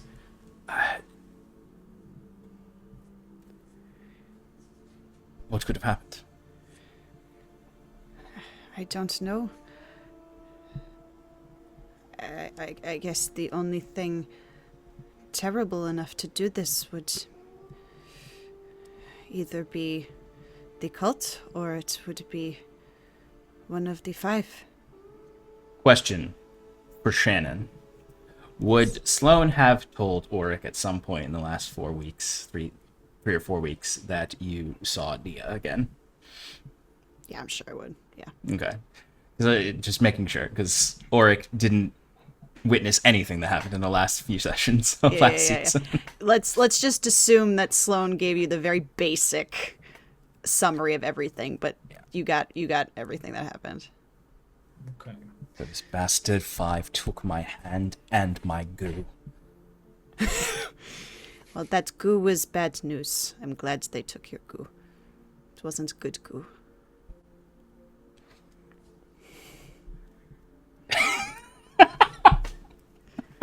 What? No, it's just the word goo Shannon, is phrasing. All right. Okay, continuing onwards. So, you're outside a walled city. You hear people, the sort of the you know when like a rumor starts spreading really fast, like rumbles through a crowd.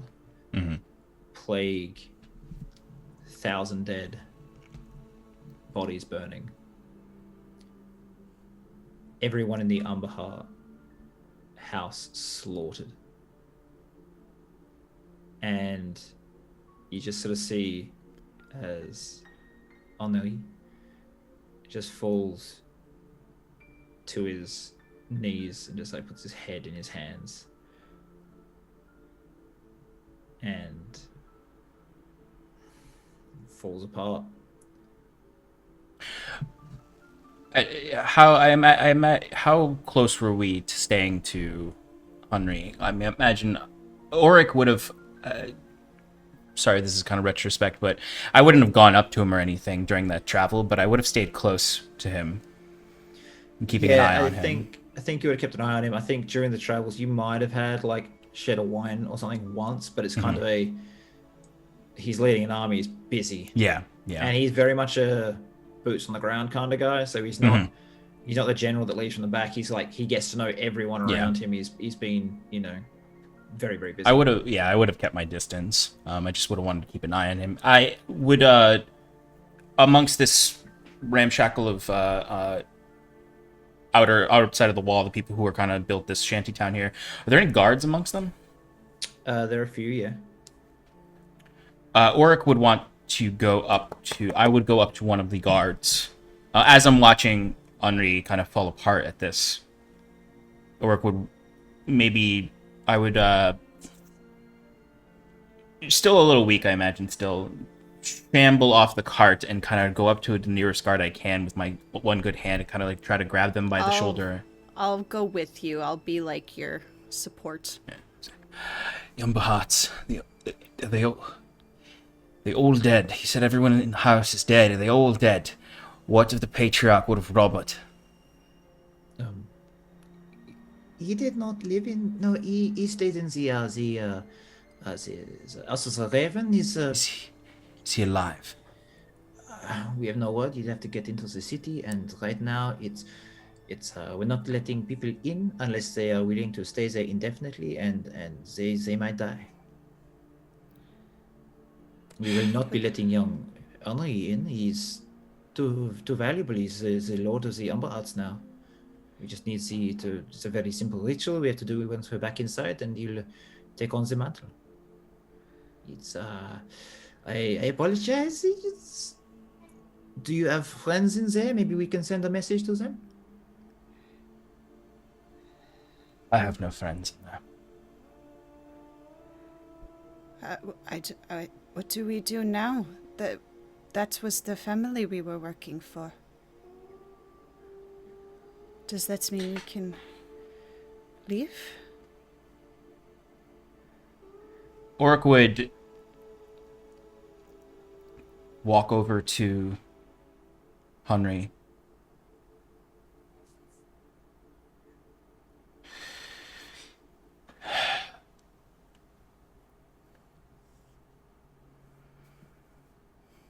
What do you make of this situation, Lord? He's just sitting there right now, said on his sort of like a when you kneel down and sit back onto your feet, and he's just sort of slumped, and his hands are just like on the floor, and he's just staring. It's like the world has stopped spinning for him. He makes no sign of communication at all. I think he's going to need a moment. Oric would kneel down beside him, sort of on the balls of his feet, as opposed to sitting or kneeling on his knees, and look around, look up at Sloane, and then awkwardly hold a hand out over his shoulder, and the motions are new for Oric.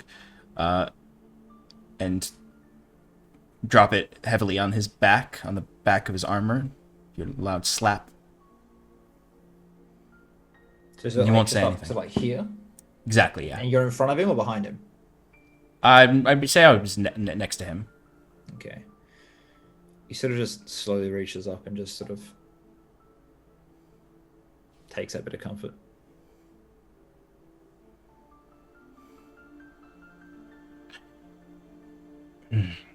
Just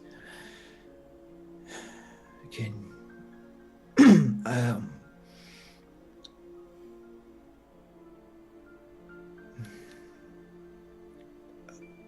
and he just like gets up, goes to the guard. Guard comes back to you.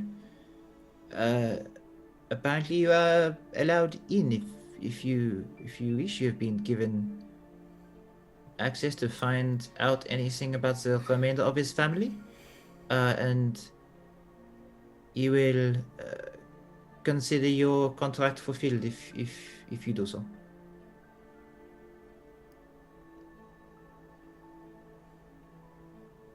Well, there is the way out, Sloane. We just need to go into a plague-infested city. It's not so bad.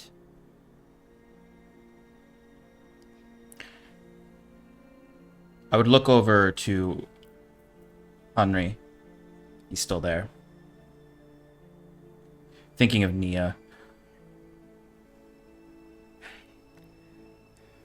It's the time we're in. Friend. We don't choose our timeline, as much as we might try. We will agree to help you, to find your grandfather if we can.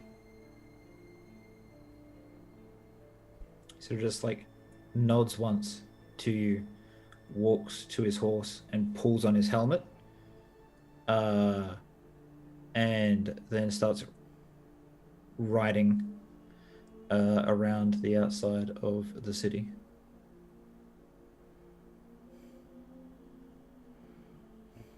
As you make your way to the gates, I imagine? Yeah. Before we go in, actually, I don't know if Sloane would think of this, but to like tear off a bit of cloth from somewhere and make a mask for both of us. If you don't, Oric is already... That's what was going on in his head. You probably know enough This about that. is too Sloane. fucking real. Oh my god. I know. They open the gates, and inside there's a ring of spearmen holding back people as they're screaming and crying, and they're like holding their children out to let them out of the city. And you sort of, the gates close behind you, and you can smell on the wind the burning bodies. So Saren, flashing back to before the apocalypse, you went to investigate. I did. What were you looking for?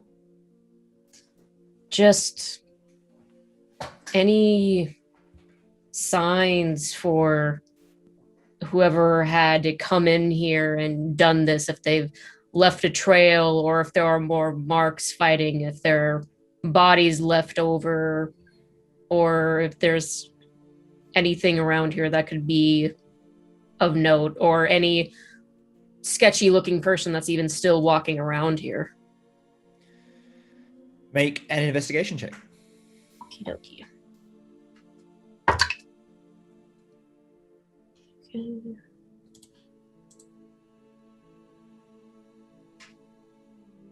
Okay, that is sadly only going to be a 13.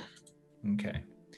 From what you can see, someone approached the front doors. They managed to get into the outer wall of the castle, and they approached the inner sort of keep, I guess.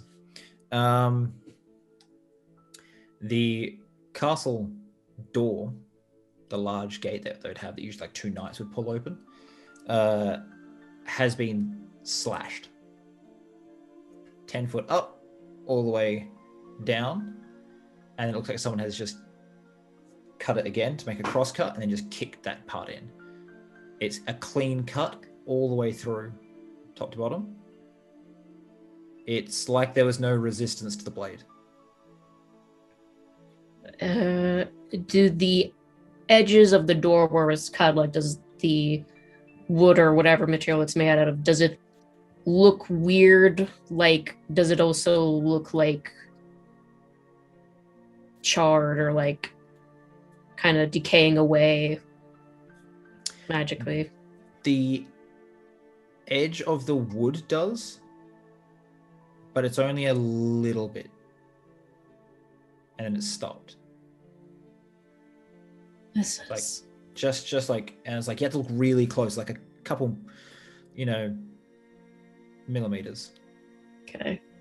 Kind of leans back, and she's just taking all of this in and just thinking, someone to just come in here and be able to do all this. And then it's happening to these people. Felix. Felix mentioned pestilence. Is this pestilence? Fuck.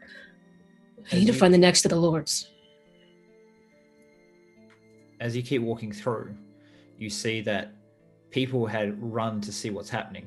Servants, a chef, and then guards, and they're all just cut cleanly through. Sometimes that cut would start in the masonry of the floor, move up through a body, and then cut through like a marble pillar. All clean, all like no resistance. This is high power. I'm going to try to find like someone that seems to be working here, or like a guard or someone, and get their attention. Clearly making sure to not touch them, because I don't know who's been around these bodies as I've been looking around. Yeah. And just be like, hey, Lord's dead. Who takes next? Where are they? That would be his son. He left to fight the cult. I guess you could try find the Lord's father. He resides in the House of the Raven now. That's all. And he sort of like, you see that he's got this like black mark spreading down his arm. And the bodies on the floor, in dead flesh, it seems to spread slower. This affects the living a lot more. There's a man with fire for hair. Go to him. He might be able to help you. He just looks at his arm. He's like,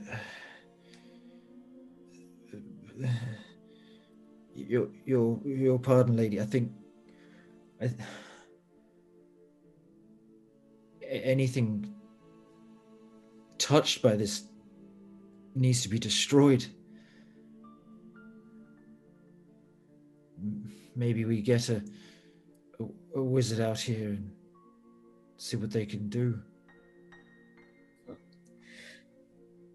Luckily for you, there is one heading here that I know of, that I've heard.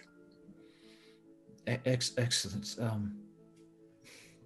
This really itches. Is there anything you can do? Are you Unless you want me to chop your arm off, sir. Not particularly. Sadly, that's all I would be able to do. No, and he heads out towards the door. If you follow the trail of destruction, it leads down into the cells under the house. Okay. She's going to continue, and since it's to the cells under the house, doesn't really imagine much of an exit except maybe a secret one. So just going to be very careful not to touch anything, but she's going to take out one of her swords and she's just going to proceed onwards because don't know if they're still here or not. You find as you go down there, there's one cell that has been opened. It's been opened by the bars being cut through. Again, there's no excess metal, there's no hacking, it's not been sawed, it's just been sliced clean through. So they freed someone. Something. I'm gonna try to investigate for tracks. Cool. Yeah, okay. Make one more investigation check. Bunch of bloody footprints. It's a little bit better. It's a 16.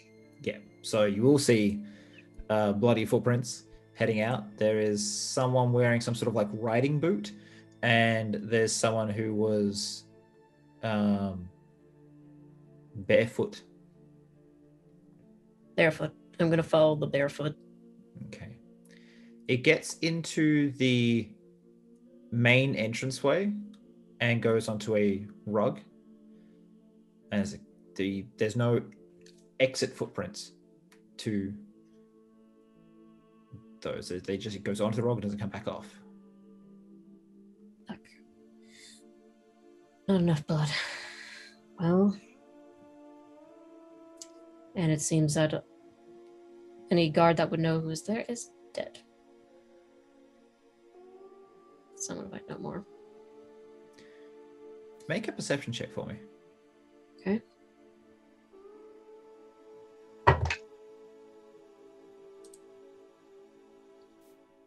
Perception. That is a 15. Okay. Come back to you in just a moment.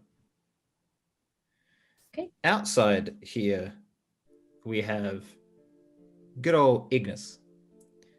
As more and more bodies are piling up, and you can start to see the blood on the sheets starts to turn black. I am directing people to the best of my ability by trying to keep them calm. And it's just like, all right, 6 feet apart from everyone, masks on, gloves on. I do not want to hear any complaining.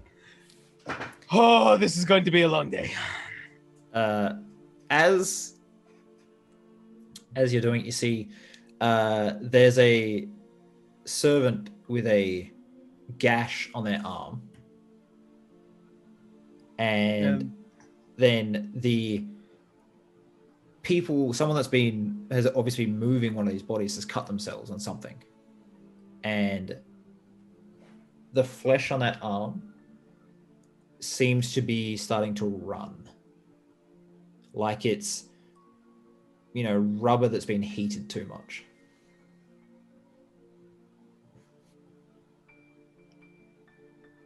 Yeah. So, how quickly do you want your death? Because I can't help with that. One of the guards comes up to you as you say that. It's like, is that going to be the only way to deal with this?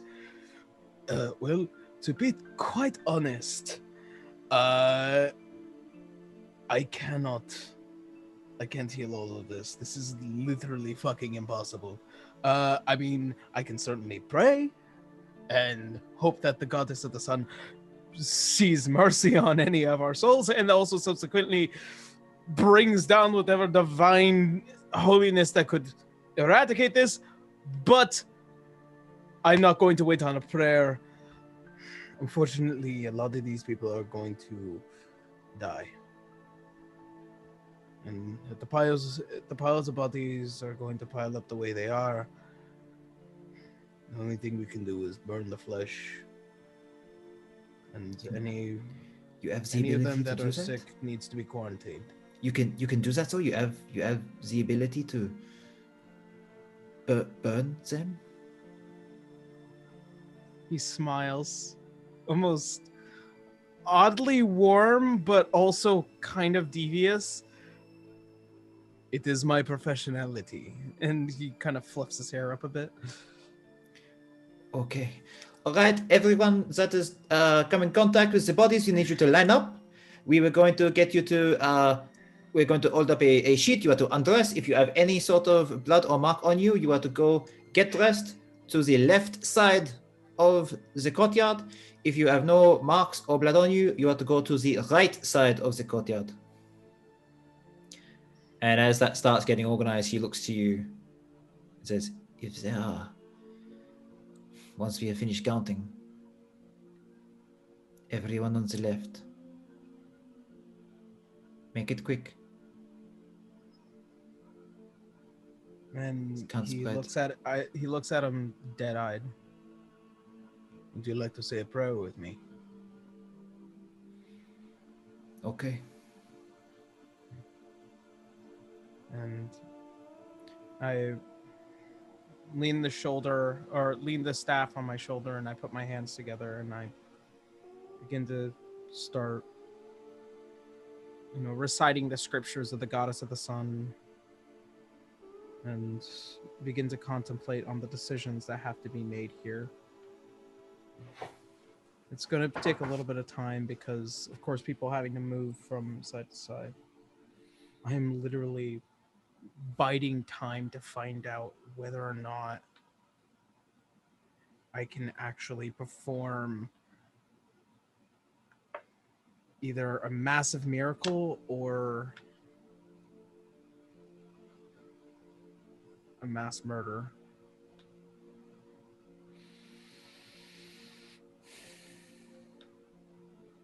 Okay. I only have... As you finish your prayer with this person, he takes his helmet off, and you can see that he's got a couple blood drops on his face, and there is black spreading out from his eye. And he just drops his head, nods to you, and goes and stands on the left.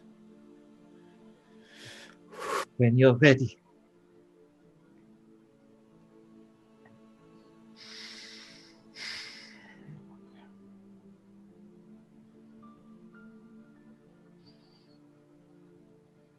Can I make one question? Can I determine if whether or not this is demonic or something else solely, entirely? Do you have a spell that would allow you to do that?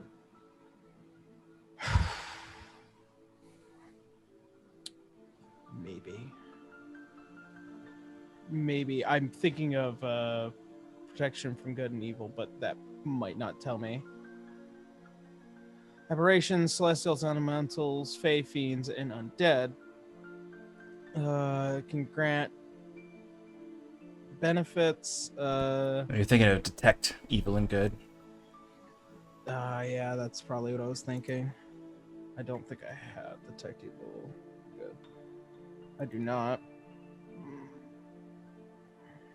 As you're standing there deciding what to do, the person whose arm was beginning to run starts to breathe heavily, almost like they're hyperventilating, and the others in the crowd all turn to her.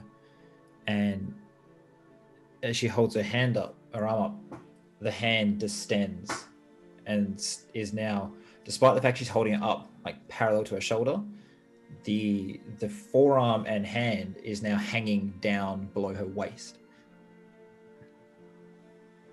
Everyone starts backing away. The guy looks at you. If you're going to do something, do it now, please. Quick. And I look up to the sky. I pray for forgiveness. I am going to cast Firestorm on this entire wall in each of the 4 places. Pretty much, I'm assuming I can cover that entire area. Yeah.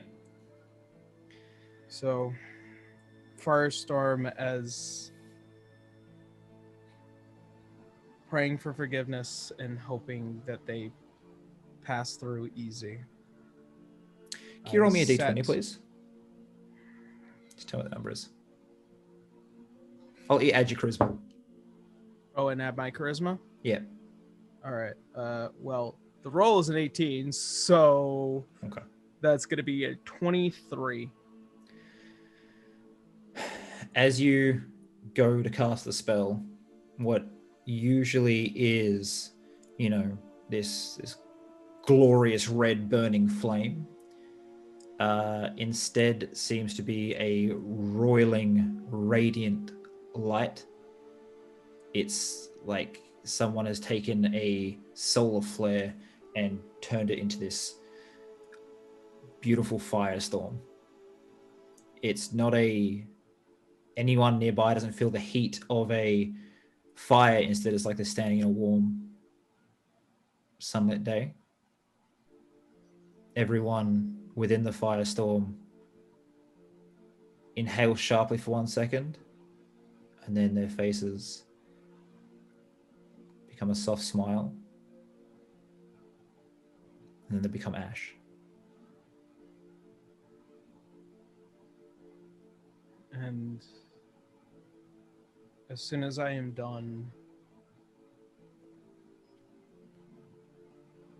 he basically does the ritualistic crossing over the heart, and then Requiesce in pace.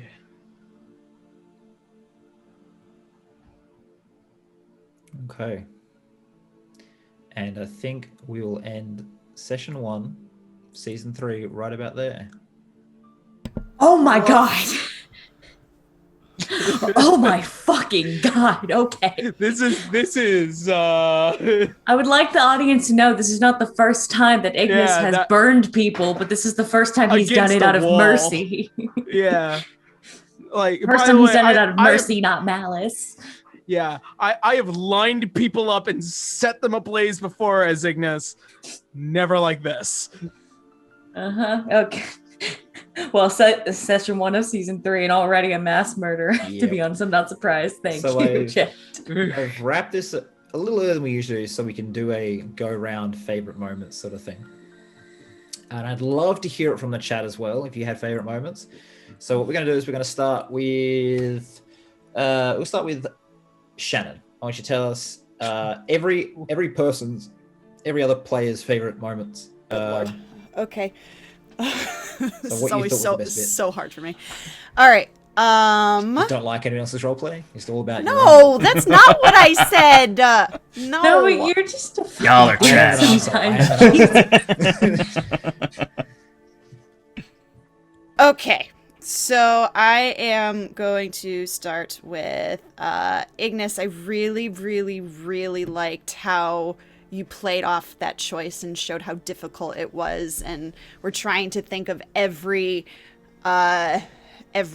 possibility that you could to try and not do what you had to do, and you showed how difficult it was, and I thought that was really, really well done. Nothing Saren. morally questionable going on with it. Yeah. Trust you me, there's nothing morally going on. It's fine. It's fine. Awesome roguing from one rogue to another. Very nicely done with those investigations. I also noticed that as you were investigating, you were narrating what your thought process was, which I thought was really cool. It's like, so they were here to break somebody out. So this happened recently. Like, I really liked how you were narrating it and kind of just like talking it out. That was cool. I like that choice. Nia, it's so good to have you back, even though, holy crap, who are you hanging out with? Like, what? my new brother. Yeah. You killed my other two brothers, I'll so kill this one too. It's fine. Then you're gonna have a problem. Lone, the brother slayer. Yeah. Seriously. Frere Slayer. We'll workshop it. I love how you stepped back into Nia so easily, and I loved, you kept the innocence, but we could still see that, her character's grown and she's been through a lot. So I really loved having her back, and I cannot wait for her and Sloan to meet up and what kind of shit that's gonna do. That's gonna be interesting. I'm so ready for it. I've been ready for it for months. Yeah. As always, Auric, I love every single conversation we have. I love the writing, the reading, just like the simplicity, but not simplicity of the conversations, but like they're deep. It's like there's not a lot of words that are used, but it's like we use enough words to convey a deeper meaning. And I think that's really cool. Just also happy you're back. I missed Auric. And Nova, I thought this was a fabulous first session. I think the pacing was great. Like, everybody got time, everybody got to introduce their characters or step back into their characters, and I just think it was so smooth the whole time, and you did a really great job navigating that. Next, then we'll go to Kelsey. Dang it, I knew it was gonna be me. I was like, fuck. You always go down the line. I'll go down the line. I'm just gonna go by the order that I'm seeing the people here on my screen. This is a Zoom call, but that's what I did. Yeah. So Nova, the friggin' God, I'm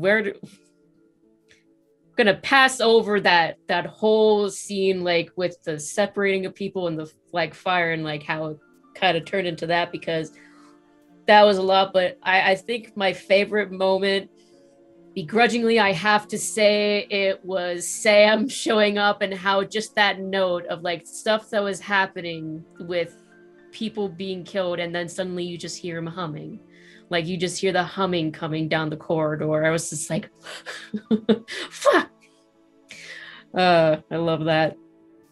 And then my favorite moment with Auric is just what have I done? just love that. Like, on a more serious note, though, I really love the moment of where he was just going over his now like new emotional kind of dilemma with like his daughter and needing to get to her, and then how he now misses these teammates that he didn't really think about like before, and especially though like you can even just feel like the depth like of how much more Sloane meant with how it was just like, of course that I missed you. It's just like, this is so good. Nia, Nia, baby. Like it's just so much soft feeling with how like she's just so small and like fragile, and then the immediate like disgusting twist of you saying that she runs up to hug Sam. I was like, no. She's still Nia. She's still Nia. She's still her. She's still the girl. And then Sloane, I love the paper. We were able to actually do a spell and with like feather fall and it was flying up. I love that so much. And like her reaction was just like, oh, she got a balloon. When I did a balloon, that was so funny. And then the balloon floated away, which is like the saddest thing in the world. You're just someone's gonna find just the letters of just like these names written on it. I love that. And a list that is spelled completely wrong. Can you take a really good photo of that and put it up on Twitter so I can have a look? Yeah. I'll put it in our chat too. God, then lastly, Ignis. Like, there hasn't been too much that has happened like between the characters, but I still feel like it's gonna be fun just interacting with him and everything. And he's extremely likable. And I just really like his reaction because like you expect him to be just so like calm and like going about things and he's like warm, but then he's just like, it's fucking gross. Ew. Like, Get it disgusting. off. Ew. And like, so I'll say that for him, even though like I have a deeper response with like the fire thing for him, but I feel like that's going to be a very common thing because that seems good. Yeah. Oh God, my morals. So apparently Alrighty. Josh found Sloane's balloon in his yard. Yep. Says in the Grab chat. it for me! Grab it! Send it back. Alrighty. Sean. Yeah. I would say for everyone. So Ignis, I'll start with Ignis. Yeah, to just have your first session with us here. Yeah. And quite a lot happened for Ignis. Impression. An impression. Yeah. I mean, I'm just a big, generally, I said it in the chat, but I was just a big fan of Ignis. I'm just immediately intrigued, immediately drawn in. I like the way he talks. I mean, I was very impressed with how you handled that scene with Nova there, with the burning, and I could really feel who Ignis is as a character in that moment, especially at the end with the prayer. Just really well done, because that's a challenging scene to be thrown into right away. And kind of piggybacking off of that with Nova, good job with that scene, because that's a scene that could be that's very hard to do and could be easily overdone, underdone, done in the wrong way. It could easily just fall in the wrong direction, and I was on the edge of my seat the entire time. And really good job in handling that, especially once you had the guard take his helmet off, and it was like, yeah, me too. As he steps back into that was really good, really well done. And I want to mention this as well is the moment of Henry falling to his knees that was really good. That one hit me hard. I felt that really significantly, both as myself and Orc. For Saren, I would say I was just really enjoying Detective Saren. Really enjoying the exploration throughout, but also just like I could see Saren is going to be a very interesting character to be amongst this mix, because they're very clearly like they're the straight-faced character, and it's going to be very interesting to see what chaos happens between Sloan and Nia reuniting, and then also I just can't wait for Oric to meet Ignis. There's just gonna be some strange conversations that happen there, and I can just I can already feel the sighs and eye rolls from Saren that are going to happen during those conversations. Be, like Someone's gonna be jealous. Why do you have an Italian accent? Yeah, where are you from? Where are you from? Man, I wish I could Is that tell Latin? you.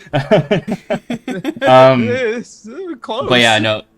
Saren's investigations were really, really fun to watch, and also to watch them interact with Ignis as kind of like that foil almost to the chaos that's happening all around us. Nia, I really enjoyed Nia. That Nia was still there.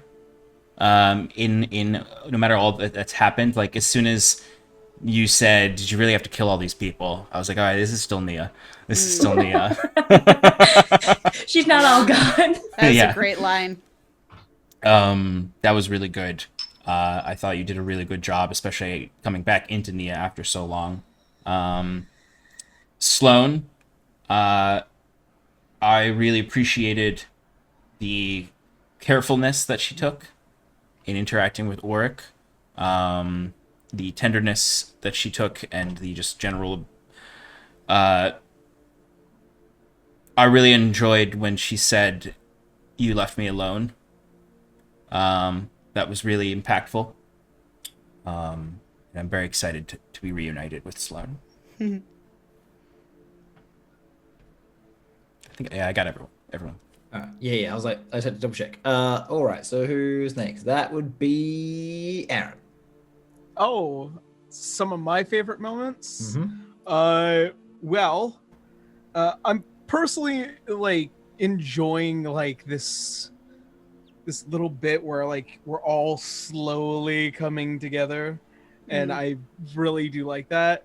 I wish I would have gotten to meet both Sloan and Oric like almost immediately, at least towards the end of this game, because like it's just watching these two people just slowly learn or relearn something together, and it's just painful and sad, but I love it. It's full of intricate and well-depth moments.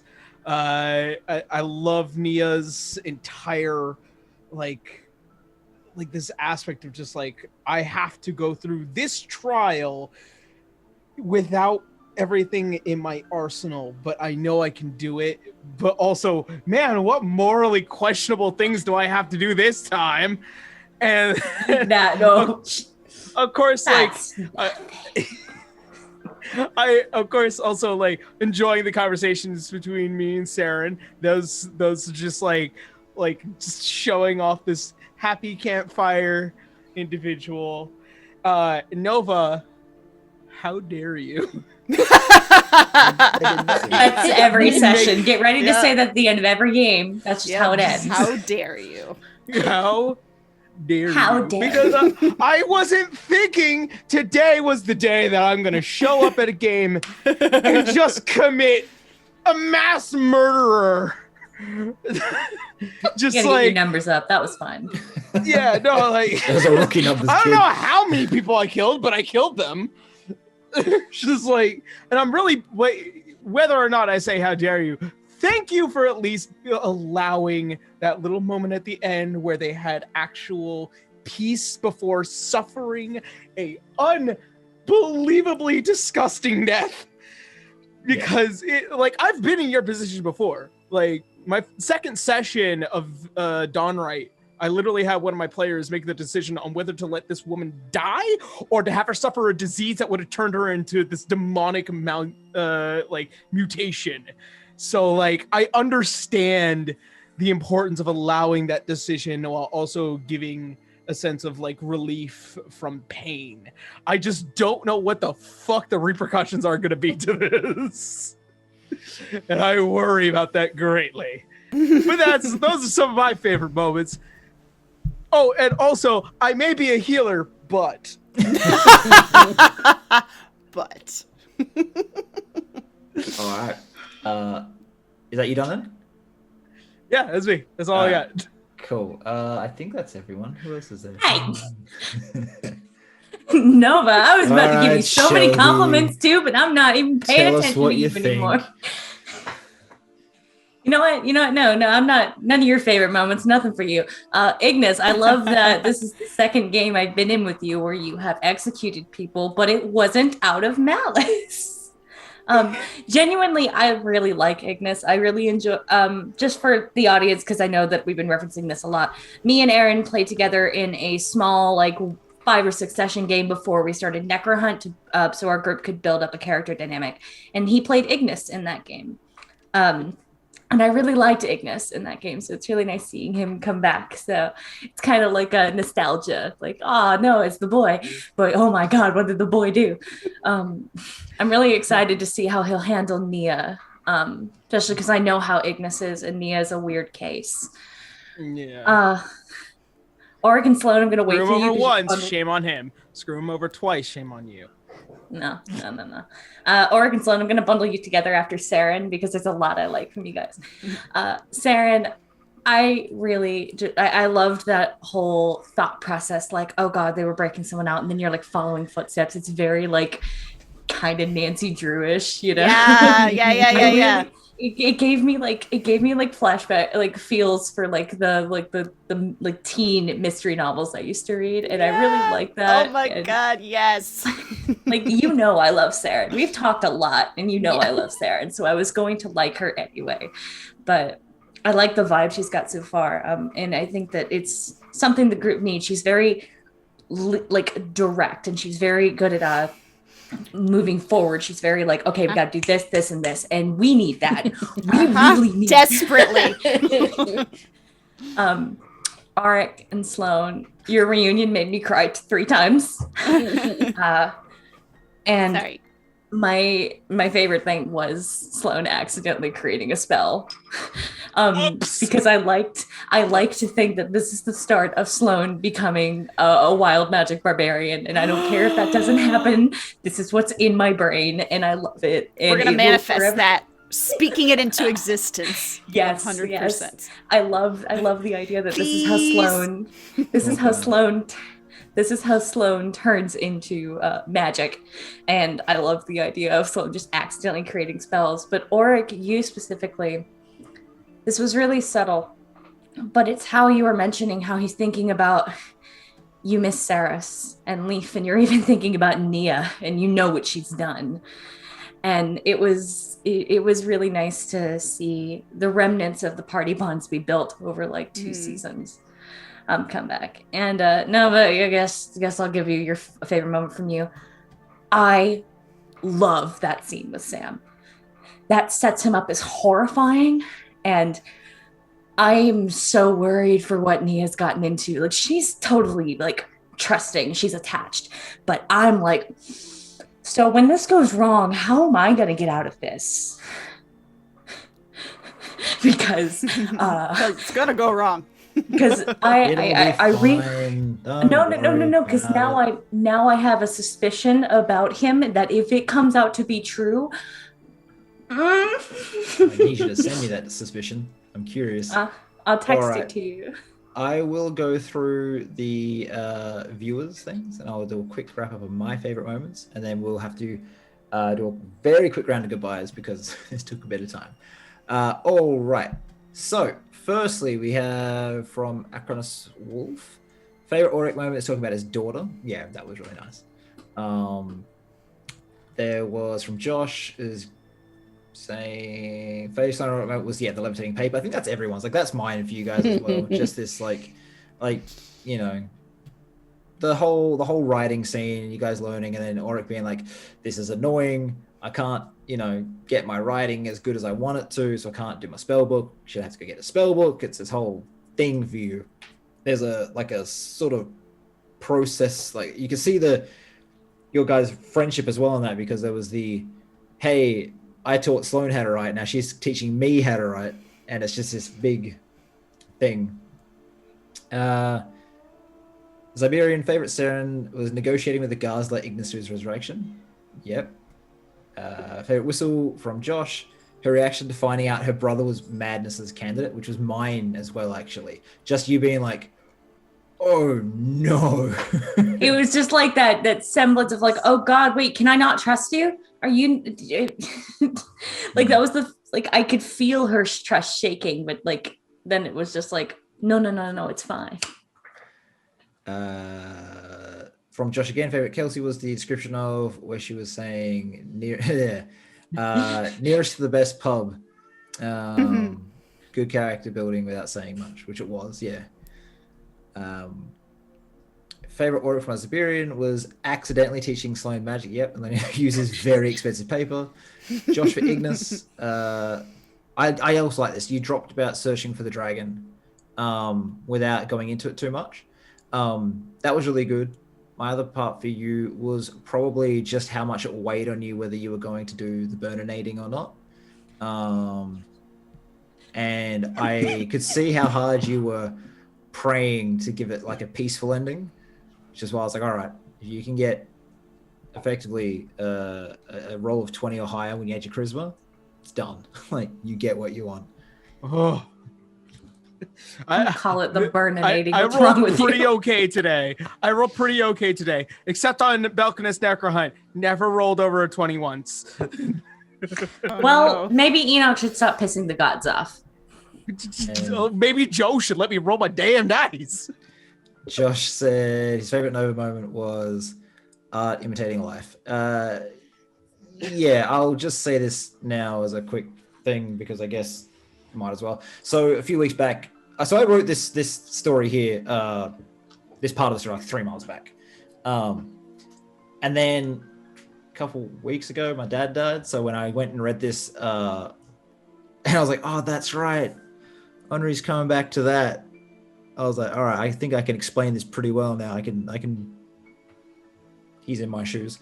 So yeah, that's what he was talking about, and that's why this campaign, this season took so long to get off the ground.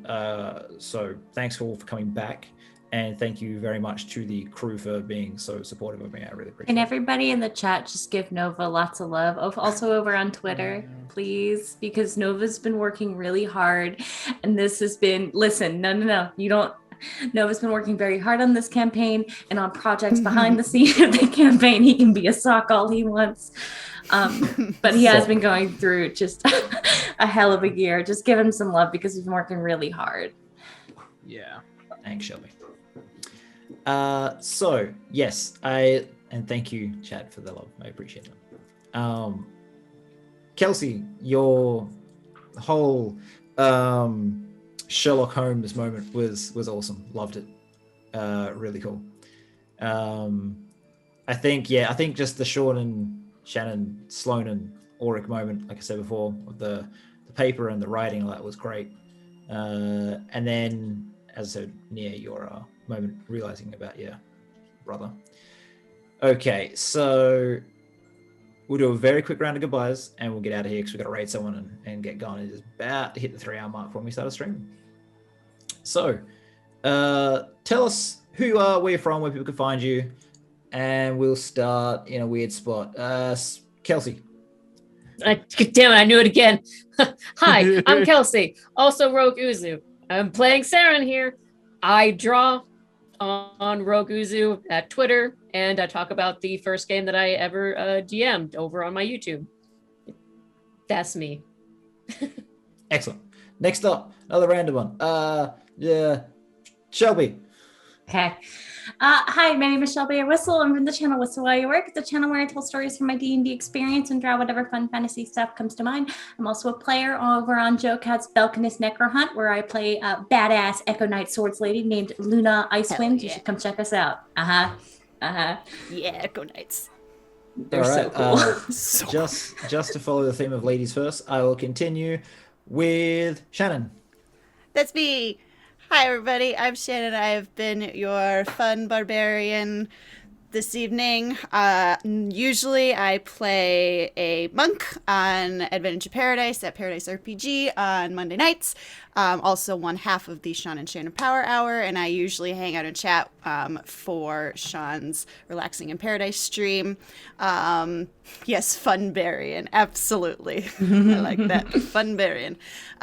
So yeah, you can find me everywhere at S3E01, mostly on Twitter. Thank you all for watching. Alrighty, Arron. Oh, hi, hello. Once again, I am Arron, otherwise known as Yarrow Chien, where I make tons of videos on the internet talking about anime, as well as making fun of an anime known as How to Be an Adventurer.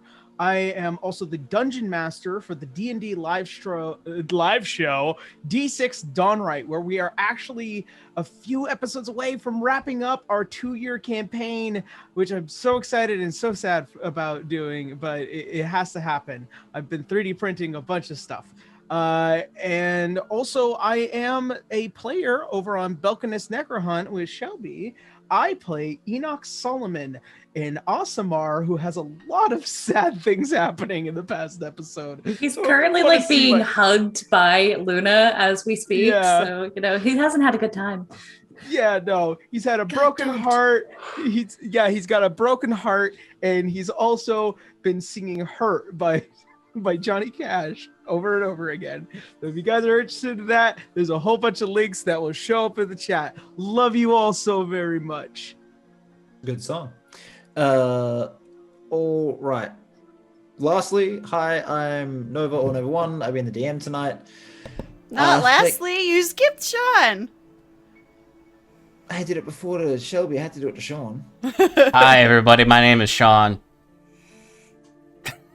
I'm from Paradise. Nova just needs to bully someone every time. I'm from Paradise RPG. Everything Shannon said is true. None of it was a lie. And I am the DM over there for Advantage in Paradise. And I am also guesting on the Humblewood campaign with Josh every Monday morning for me, evening for the Australian folks, as Lazarus. And it's been very fun to be a bad dad all over Roll for Damage. Although I think Auric is becoming an okay dad soon, hopefully. Not a good dad.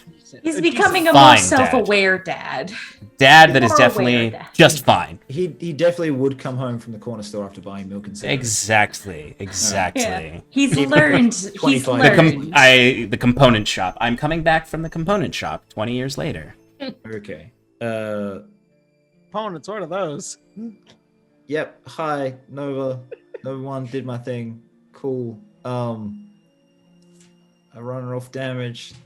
Not so much lately because life's been on fire, but that's why I have these awesome people and my friends AJ Winters and Josh the Pirate and just a bunch of other people. So Josh is going to drop a whole lot of links and we're going to find someone to raid. I'm feeling role players because we always raid role players because they're a good community. But let me see if there's anyone else around. Let's see. Perception Studio is on. One of my players is actually online. The Lollygaggers Tabletop RPGs is on. They only have 18 people. What was the one that has one of your players in it, Arron? Caitlin C37. I'm looking. Yes. Caitlin C37. Yeah. Lowercase C37. Yeah.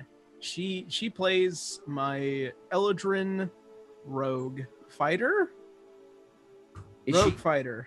Is she in the D&D category or is she doing something else? She's doing Among Us right now. Never mind. Oh, okay. Okay. All right. We will go. She does with. but we'll go. Lollygaggers and Perception Studios are both on. Yeah. I'm looking for them, but it's hard to find it when you're very sleepy. Lollygaggers. All right. Send me the link to Lollygaggers or Perception Studios, and we will raid them. On the way. Could stick around for just a minute. We are going to run a 30-second ad. If you can stick around for it, it's great. It really helps the channel. And then we will be rating. So yeah, we hope that you enjoyed this, and we'll see you again next week. And stick around for the raid. Bye, guys. And if you're Good night, not, friends. Ah. see you.